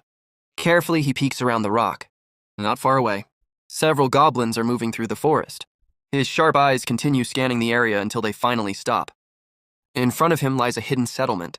Wooden huts, watch posts, dozens of goblins walking around. Old Gus narrows his eyes. A cold smile slowly spreads across his face. I've found it. He grips his weapon tightly. The Goblin Village. Old Gus silently observed the goblin settlement from behind a massive boulder, keeping his breathing steady as countless goblins wandered around their camp. His grip on the wooden staff tightened, and a murderous look flashed across his aged face. I want to rush out there and kill. Them right this second, Mace, he muttered under his breath. But I'd only be throwing my life away if I went out now. His eyes slowly scanned the overcrowded settlement. The settlement is already at full capacity. Once they run out of food, and women, he whispered, watching the goblins shove and growl at one another. They'll start fighting and killing each other. A cold smile briefly appeared on his face. If even one goblin loses control and attacks the village, the whole group will instantly lose control. Old Gus had spent years studying these creatures. He knew exactly how they behaved. Honestly, they aren't that dangerous when you face them one-on-one. Compared to other demonic beasts or monsters, they're pathetically weak. His expression hardened. But what makes goblins truly terrifying is that they fight in packs. His gaze shifted toward the endless crowd gathered around the settlement. Even when they fight like that, they breed like rabbits, so their combat losses are minimal. His voice became heavy with disgust. Goblins kidnap women from every corner of the land and use them as breeders. For a brief moment, painful memories filled his mind. Broken, battered. Those poor women are forced to give birth to endless waves of goblins until they finally perish. He lowered his head. The misery they suffer is beyond words. Looking back at the goblin camp, old Gus clenched his teeth. Once spring arrives, they won't be able to suppress their urge to breed anymore. His eyes narrowed. I have to finish this before then. After several seconds of silence, another face appeared in his mind. Yuhan, old Gus sighed quietly. To make this work, I'll have to rely on Juhan. He couldn't deny the guilt that weighed on his heart. It pricks my conscience every time. I see him thanking me so sincerely whenever I teach him. He closed his eyes for a moment. But it can't be helped. When he opened them again, they were filled with determination. There's no other way, except making Juhan kill the goblins. Back at the cabin, the peaceful atmosphere couldn't have been more different. Riggy had just woken up from her nap. Stretching her arms high above her head, she let out a sleepy yawn before noticing someone outside. Juhan? Curious, she walked toward the entrance of the cabin. The moment she looked outside, her eyes widened in surprise. Oh my goodness! It's a rabbit! Juhan looked back and smiled. Hey, Riggy, you're awake. Rizzy happily approached him. Did you catch a rabbit today, too? Juhan scratched the back of his head awkwardly. Well, his mind immediately drifted back to the exhausting chase. For hours, he'd been running after the incredibly fast rabbit, diving through bushes, stumbling over rocks, and failing again and again. I wanted to bring it back alive, he remembered thinking. But I guess that won't work. Frustrated, he had shouted into the forest. I'll catch it no matter what! After another relentless chase, he had finally managed to catch it. Returning to reality, Juhan simply smiled. It was nothing. I caught it in no time. Riggy looked genuinely impressed. Wow, that's amazing. She gently stroked the rabbit's soft fur. So, what should we do with it? Should we roast it? Or salt it? Juhan nodded. Salt it for me. I'll roast it. Riggy blinked in confusion. She had no idea what roasting meant. Seeing her puzzled face, Juhan quickly corrected himself. Salting and roasting, got it. Riggy smiled brightly. I'll make it delicious. Juhan nodded. The subtle bamboo scent will soak into the meat, and the pickled vegetables stuffed inside will make it taste even better. Soon Juhan began preparing the fire. However, after a while he frowned. The fire got weak again? He looked down at his fingers. What a pathetic gift, he muttered. It feels like it could be useful, but maybe not. Even so, he carefully focused on roasting the rabbit. I need to cook this to a perfect golden brown before Riggy and Dorothy get impatient. Just as he concentrated once more, flames suddenly burst from his fingertips with incredible force. Juhan's eyes went wide. No, stop! He quickly pointed away from the food. This is for my family. It can't burn. He stared at his own hand in disbelief. What the heck? He whispered. Why is it suddenly working when it wouldn't respond before? He slowly lowered his hand, trying to calm himself. I guess the way this magic activates isn't entirely up to me. Then a memory flashed through his mind. The first time he had used fire magic was against the giant wolf. Back then, he hadn't felt the flames gathering in his hand at all. Instead, they had appeared directly on the wolf's body. Juhan's eyes widened. Now that I think about it, the fire I used on that wolf might not have come from me at all. He looked at his fingertips again before turning his attention back to the rabbit. Maybe the magic isn't created in my hands. Maybe it's applied directly to the target. The thought made perfect sense. That would explain why my own body never has any burn marks. Curiosity immediately replaced his confusion. Should I test it? He quietly sat down in front of the fire. Closing his eyes, he imagined the rabbit floating in his mind. I should picture the flames wrapping gently around the meat. He took a slow breath, not burning it, just cooking it. His concentration deepened, just enough to roast it into a perfect golden brown. The moment the image became clear in his mind, something incredible happened. Whoosh! Soft orange flames suddenly surrounded the rabbit without touching anything else. They wrapped around the meat like invisible hands, evenly cooking every inch of it. The fire wasn't wild anymore. It was perfectly controlled. Yuhan stared at the scene in complete disbelief. His mouth slowly opened. It worked. The rabbit continued rotating slowly, above the fire as the magical flames roasted it evenly. From every direction, golden fat dripped onto the coals, producing a mouth-watering aroma that quickly spread throughout the cabin. Juhan smiled with excitement. I figured it out. He clenched his fist happily. I've finally figured out how to activate my magic. Looking proudly at the beautifully roasted rabbit, he couldn't help but grin. I can't believe I actually made a perfect rotisserie roast. A little while later, Juhan carried the freshly roasted rabbit into the cabin where Riggy and Dorothy were waiting. The delicious smell filled the room instantly. Dorothy's eyes sparkled. Wow! Riggy covered her mouth in surprise. It smells absolutely amazing. The crispy golden skin glistened under the firelight. What is this? Dorothy tilted her head. Chicken? She looked again. No, a whole roasted chicken. Riggy blinked. Whole? Before anyone could say another word, crunch! Juhan effortlessly pulled the roasted rabbit apart into 2 equal portions. He handed one piece to Riggy and the other to Dorothy. Here! The two looked at each other for a moment. Although they were slightly hesitant, they eventually took their first bite. The instant the meat touched their tongues, their eyes became round, warm juices filled their mouths while the rich aroma of bamboo and herbs spread with every chew. Both of them froze. Then, at exactly the same time, yummy! Their faces lit up with pure happiness. Dorothy began eating enthusiastically. Her cheeks puffed out as she enjoyed every bite. Riggy smiled warmly while savoring the perfectly cooked meat. Juhan quietly watched them. A gentle smile appeared on his own face. So, this is what it means to feel full just by watching someone else eat. He had barely eaten anything himself. Yet somehow, seeing the two happiest people in his life enjoying his, cooking made his own heart feel completely satisfied. Just looking at them makes me happy. Over the following days, Juhan practiced his fire magic whenever he had free time. Each attempt became smoother than the last. Soon he discovered another important fact. Once I got the hang of it, using fire magic became incredibly easy. He stretched out his hand toward a nearby tree. The target was almost half a meter away. With a single thought, whoosh! A small flame instantly appeared on the tree's surface. Juhan smiled confidently. I can even cast fire magic on a target that's about 50 centimeters away. His smile slowly disappeared as another possibility crossed his mind. If this magic can be used on living people, or animals, his expression became serious. Wouldn't that be an absolutely terrifying power? The thought sent chills down his spine. Still, he quickly shook away those thoughts. Instead, he looked toward the cabin where Riggy and Dorothy were laughing together. His eyes softened. With healing magic and fire magic, he quietly made himself a promise. No matter what happens, I'll protect Riggy and Dorothy. Thinking back to his previous life, another memory surfaced. The mysterious Santa Claus who had changed everything. Juhan smiled faintly. Maybe this power was a gift from Santa, so I could protect my family and finally live a happy life. A funny thought suddenly crossed his mind. When Christmas comes around, he scratched his cheek. Should I hold a memorial service for him like we do for our ancestors?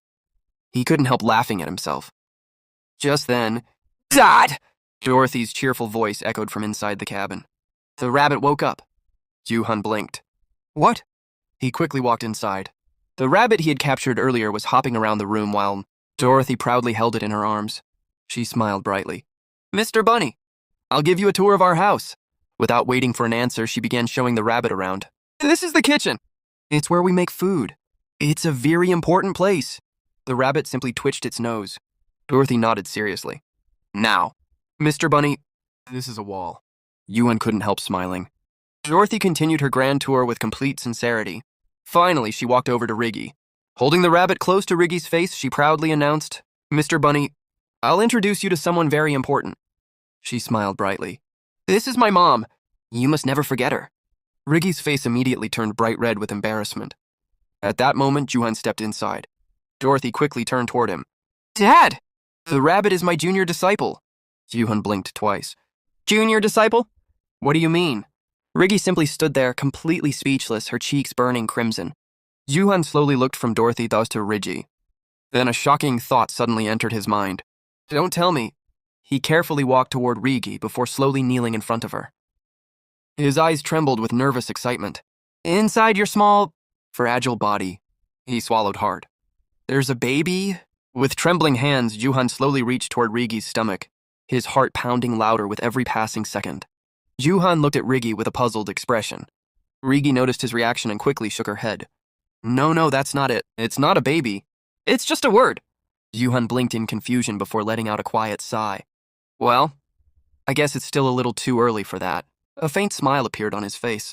When we eventually have a child together, I'd rather it happen after we're living in a better environment. Somewhere safe. Somewhere our family won't have to struggle just to survive. Just then, Dorothy tugged on his sleeve. Daddy? Juhan looked down at her. Why are you on your knees? The moment he saw her cheerful smile, all the thoughts in his head disappeared. A gentle smile spread across his face. More than anything, I need to build a stronger bond with Dorothy. I want to give her all the love she was never able to receive until now. Dorothy suddenly lifted the little horned rabbit into the air. Daddy, you're making the exact same pose as the bunny. Yuhan chuckled before looking at the rabbit. Come to think of it, its horn has grown quite a bit since I first found it. Back then, I simply ignored it. This world already has giant wolves, monsters, and magic. A rabbit with a horn didn't seem all that unusual. His smile slowly disappeared. But is it really all right to keep raising something like this? He remembered all the times he had considered getting rid of it. I thought about releasing it back into the forest. I even wondered if I should kill it before it became dangerous. But his eyes shifted toward Dorothy. She was hugging the rabbit tightly with a bright smile on her face. They've already grown attached to it. Especially Dorothy. Riggy was against it too. So I gave up. He smiled to himself. Honestly, if you ignore the horn, it behaves just like any other gentle rabbit. His thoughts drifted toward old Gus. If Gus were here, I'd ask him what kind of creature this really is. It's already been 5 days since his last visit. Did he travel somewhere far away? Yuhan looked toward the distant mountains. He's getting older, and with that injured leg, climbing those mountains can't be easy. He slowly looked down at his own hands. Once I know it's safe to reveal my healing magic, maybe I should try healing Gus's leg. He's taught me so many things. He's helped our family more times than I can count. I should repay that kindness. A warm smile appeared on his face. Besides, we don't have a single relative in this world. Gus could become a grandfather to Dorothy, and a father figure to Riggy. His expression soon turned serious again. Magic users seem to be incredibly rare. If my healing magic attracts too much attention, it'll only bring trouble. I need to learn how to use it without anyone noticing. He slowly closed his eyes. If I can make fire burn only on the inside, without showing any flames outside, no one will ever suspect anything. Taking a deep breath, he stretched one hand toward a pile of firewood.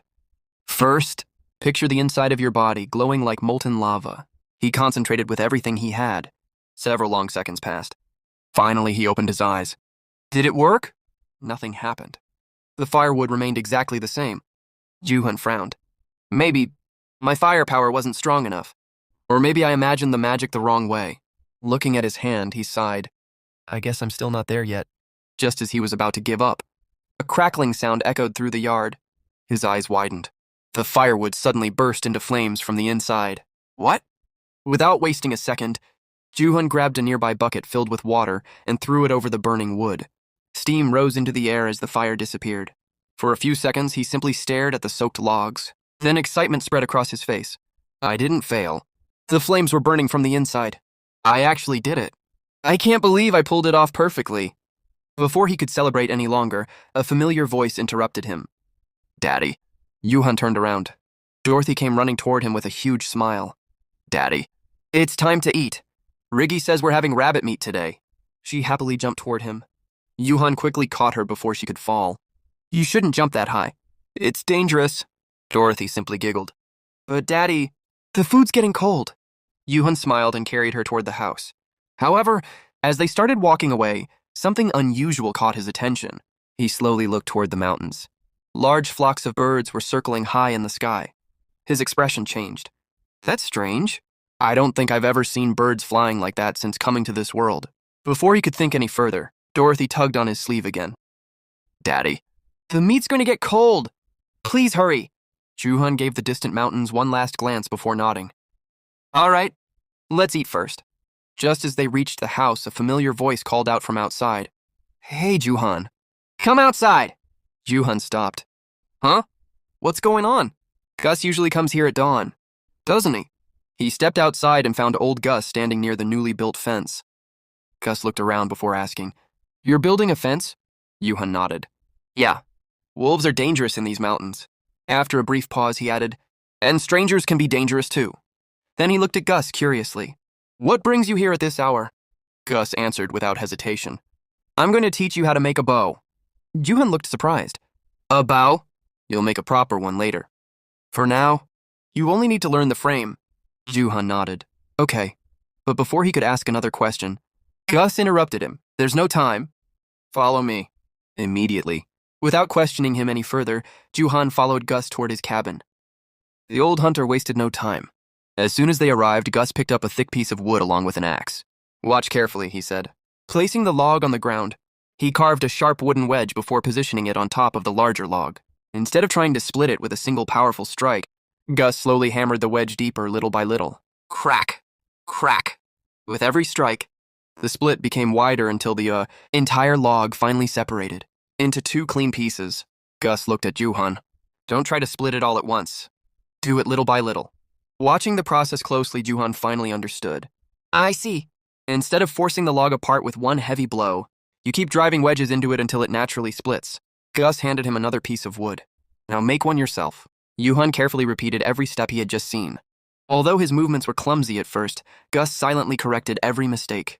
Hours passed before they finally stepped inside the cabin. The old hunter continued demonstrating one technique after another. Watch, and remember. Juhan quietly observed every movement. However, something felt strange. He definitely said he was only going to teach me how to make a bow, but instead he's teaching me everything at once, almost as if he's running out of time. Unable to ignore the feeling any longer, Juhan finally asked, Gus, did something happen? Is the mountain in danger? The old hunter looked at him. No, why would you suddenly ask that? Juhan thought back to what he had seen earlier. Above the mountains, there were birds flying in circles. Far away, over the distant mountain, Gus remained silent for a moment before answering. There are wolves in these mountains. A wolf probably attacked someone. Although his tone sounded calm, his eyes briefly narrowed. He reached into the corner of the cabin before taking out a finished arrow. Holding it out, he said, Take this. Use it to practice. Juhan accepted it with both hands. Thank you. Gus nodded. I'll be going now. I'll teach you the rest another day. Juhan bowed respectfully. Thank you for everything. As he turned around to leave, Gus quietly watched his back. After remaining silent for a few moments, he finally spoke. A few days ago, I went down to the village. I told the village chief that I'd found goblins. The village chief immediately sent his son to a town about half a day's journey away. There's a guild branch there. It isn't a large branch, but once they receive reports like this, they move quickly. Gus looked toward the mountains. I heard the guild is very proactive when goblins are involved. They'll probably post a request and send experienced adventurers here. They should arrive within a few days. Gus's expression gradually darkened. But I can't lower my guard. Goblins move much faster than most people think. He remembered the strange birds circling above the mountains. The birds you saw, they were probably scavengers gathering around human corpses. Gus slowly nodded. I have a good idea where it happened. There was a group of 5 or 6 people hiding near the goblin settlement. They were living deep in the mountains. His eyes slowly narrowed. Most likely, a woman among them caught the goblin's attention. The moment that happened, their fate was already decided. Silence filled the cabin. After a long pause, Gus spoke again in a cold voice. Soon, everything that's been building up will explode. And when it does, the aftermath will definitely reach the village. The old hunter's expression remained completely emotionless. Sacrifices are necessary to achieve a goal. His voice carried the weight of decades of experience. Knowing you, you'll survive. You're strong enough. He paused before continuing. Even if, by some chance, your woman dies, it'll break your heart. At first. But as long as you survive, you can always meet another woman. You can build another family. But Gus continued speaking as if he were simply stating a fact. At the very end of the path we hunters walk, we eventually reach the greatest hunting ground of all. Slowly, Gus reached for the sword resting beside him. The blade reflected the sunlight as he pulled it free. For someone like me, someone who has spent his entire life as a hunter, he raised the sword into the air. Then, slash! The blade sliced cleanly through the air with frightening speed. There is no greater happiness. His eyes remained fixed on the mountains. Riggy quietly stepped out of the cabin, wrapping a thick sweater tightly around herself as the cold morning wind brushed against her face. Not far away, Juhan was busy inspecting the wooden fence surrounding their home, making sure every post was firmly secured before winter became even harsher. Juhan. Hearing his name, he turned around immediately. Rigi, it's freezing out. Why did you come outside? Instead of answering, Rigi smiled softly and held out a small wooden bowl. Juhan, eat this. He accepted it with a grateful smile before looking back at her. Thank you. It's cold. Hurry back inside. Riggy gently shook her head. Only after you eat. I just want to stay with you a little longer. Those simple words caught him completely off guard. A faint blush appeared across his face as he smiled without realizing it. The two of them sat beside the small campfire, enjoying its warmth while the cold wind continued blowing through the trees. Juhan took a bite of the meal before smiling brightly. It's delicious, Rigi. Thank you. Rigi immediately waved her hands. Oh, it's nothing. I'm just glad you like it. Yuhan didn't reply. Instead, he quietly watched her smiling face illuminated by the dancing flames. How did someone like me become this lucky? Without saying another word, he slowly moved behind her and gently wrapped both arms around her shoulders. Leaning close to her ear, he whispered, I'm always so grateful for you. Rigi's cheeks instantly turned bright red. She rested her hands over his and smiled warmly. I'm even more grateful for you, Juwan. Neither of them spoke after that. They simply remained together in silence, listening to the crackling fire while enjoying the peaceful warmth they had found in each other's company. For a brief moment, it felt as though nothing else in the world mattered. The following morning, Yuhan and Rigi stood beside the stream, washing their clothes together. Rigi looked at him apologetically. I can do this by myself. Yuhan simply smiled while scrubbing another piece of clothing. It'll go faster if we do it together. As he continued washing, he couldn't help laughing to himself. This really makes me realize how precious a washing machine is. We soaked the laundry in lye water overnight, then rinsed everything with clean water early this morning before hanging it out to dry at sunrise. He glanced at Rigi, who worked without complaining despite the freezing water. I can't believe Rigi has been doing all of this by herself until now, before he could say anything else. Daddy! Both of them turned around. Dorothy came running toward them with the little horned rabbit happily, bouncing beside her. Daddy! You gotta treat Bunny. Juhan blinked.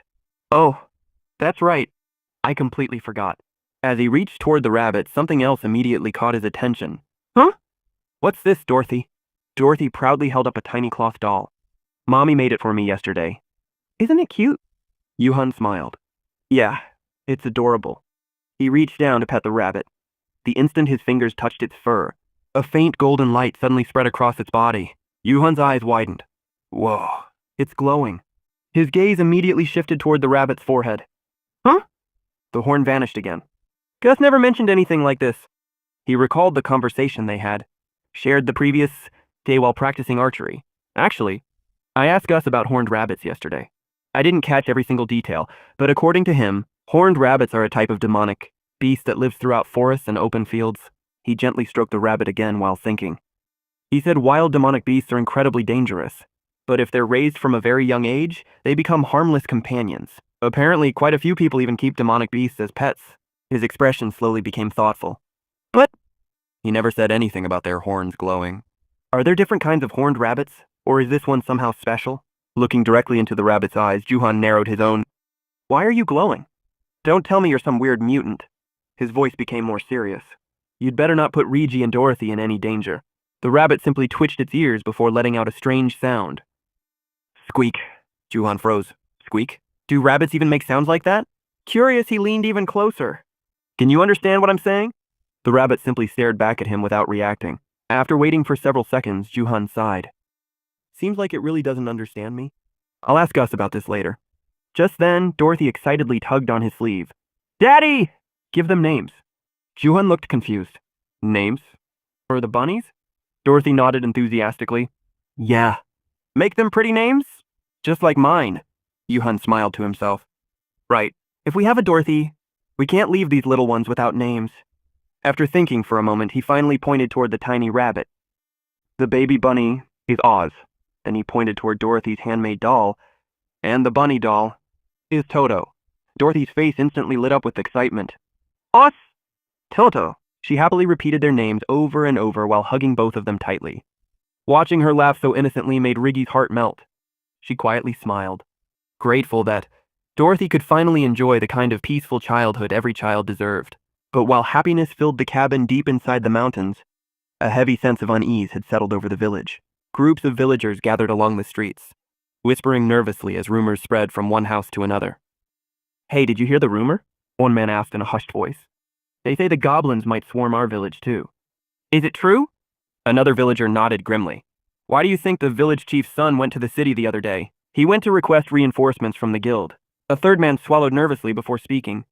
My grandpa told me stories about goblins a long time ago. They slaughter everyone, and only leave the women alive. The first villager's face turned pale. Wait, shouldn't we flee the village right now? Another man hugged himself as fear crept into his voice. I'm so scared. I don't think I'll even be able to sleep tonight. While panic slowly spread among the villagers, the village chief was busy making preparations of his own. Standing in front of a large public carriage, he frowned impatiently. What are you doing? Are you done cleaning the carriage yet? His wife sighed in frustration while wiping the dusty wooden wheels. No, I'm already busy enough as it is. So why do I have to clean a public carriage that nobody even uses? She glared at him. I doing all this work alone when this is supposed to be everyone's responsibility? The village chief immediately snapped back. If those filthy goblins invade the village, we'll need that carriage to escape. His wife looked confused. I thought there were only about a dozen goblins. Can't we just use our own cart? You fool!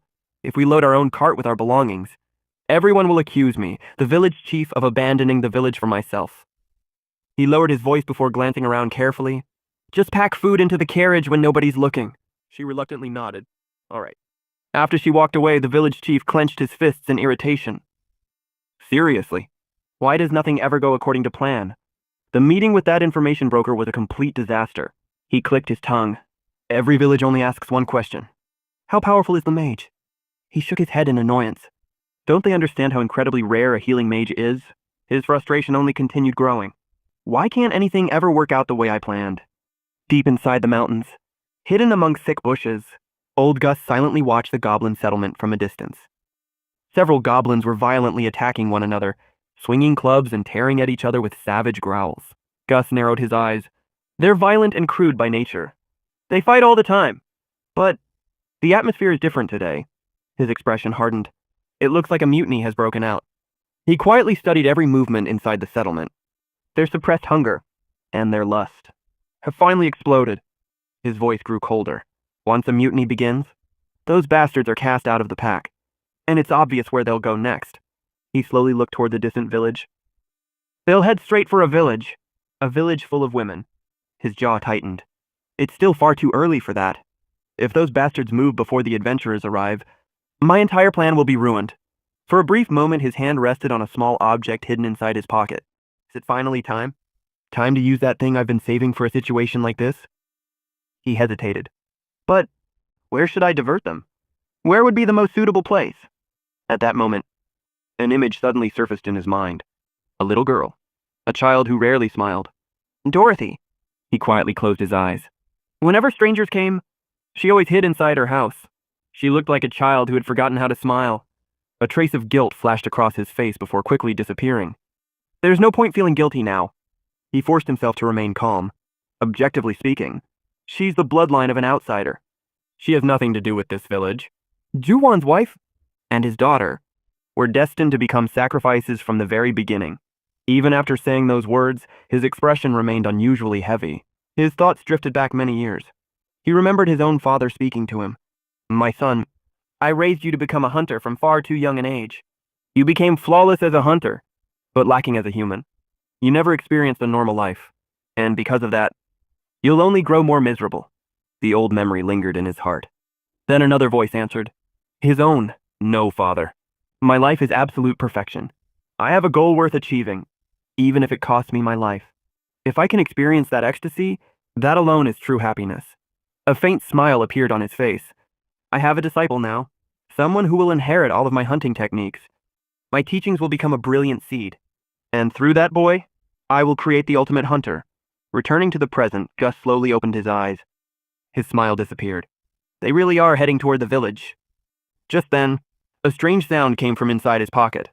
His eyes immediately dropped toward it. Elsewhere in the forest, Yuhan crouched beside one of his snares. Another rabbit had wandered into the trap. Without hesitation, he drew his dagger. A single clean movement ended the animal's suffering. As he wiped the blade clean, he quietly muttered, I'm definitely not hesitating like I used to. The disgust has faded away. He looked down at the rabbit in silence. I guess I'm unconsciously adapting, changing to fit this world, changing to survive. As he continued walking through the forest, another thought suddenly crossed his mind. Come to think of it, I don't think I was ever like this before. He glanced deeper into the woods. I still have some time before heading home. A small smile appeared on his face.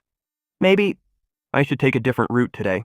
I might find a few good places to set up more snares, without realizing it. That single decision would place him on a path capable of changing everything.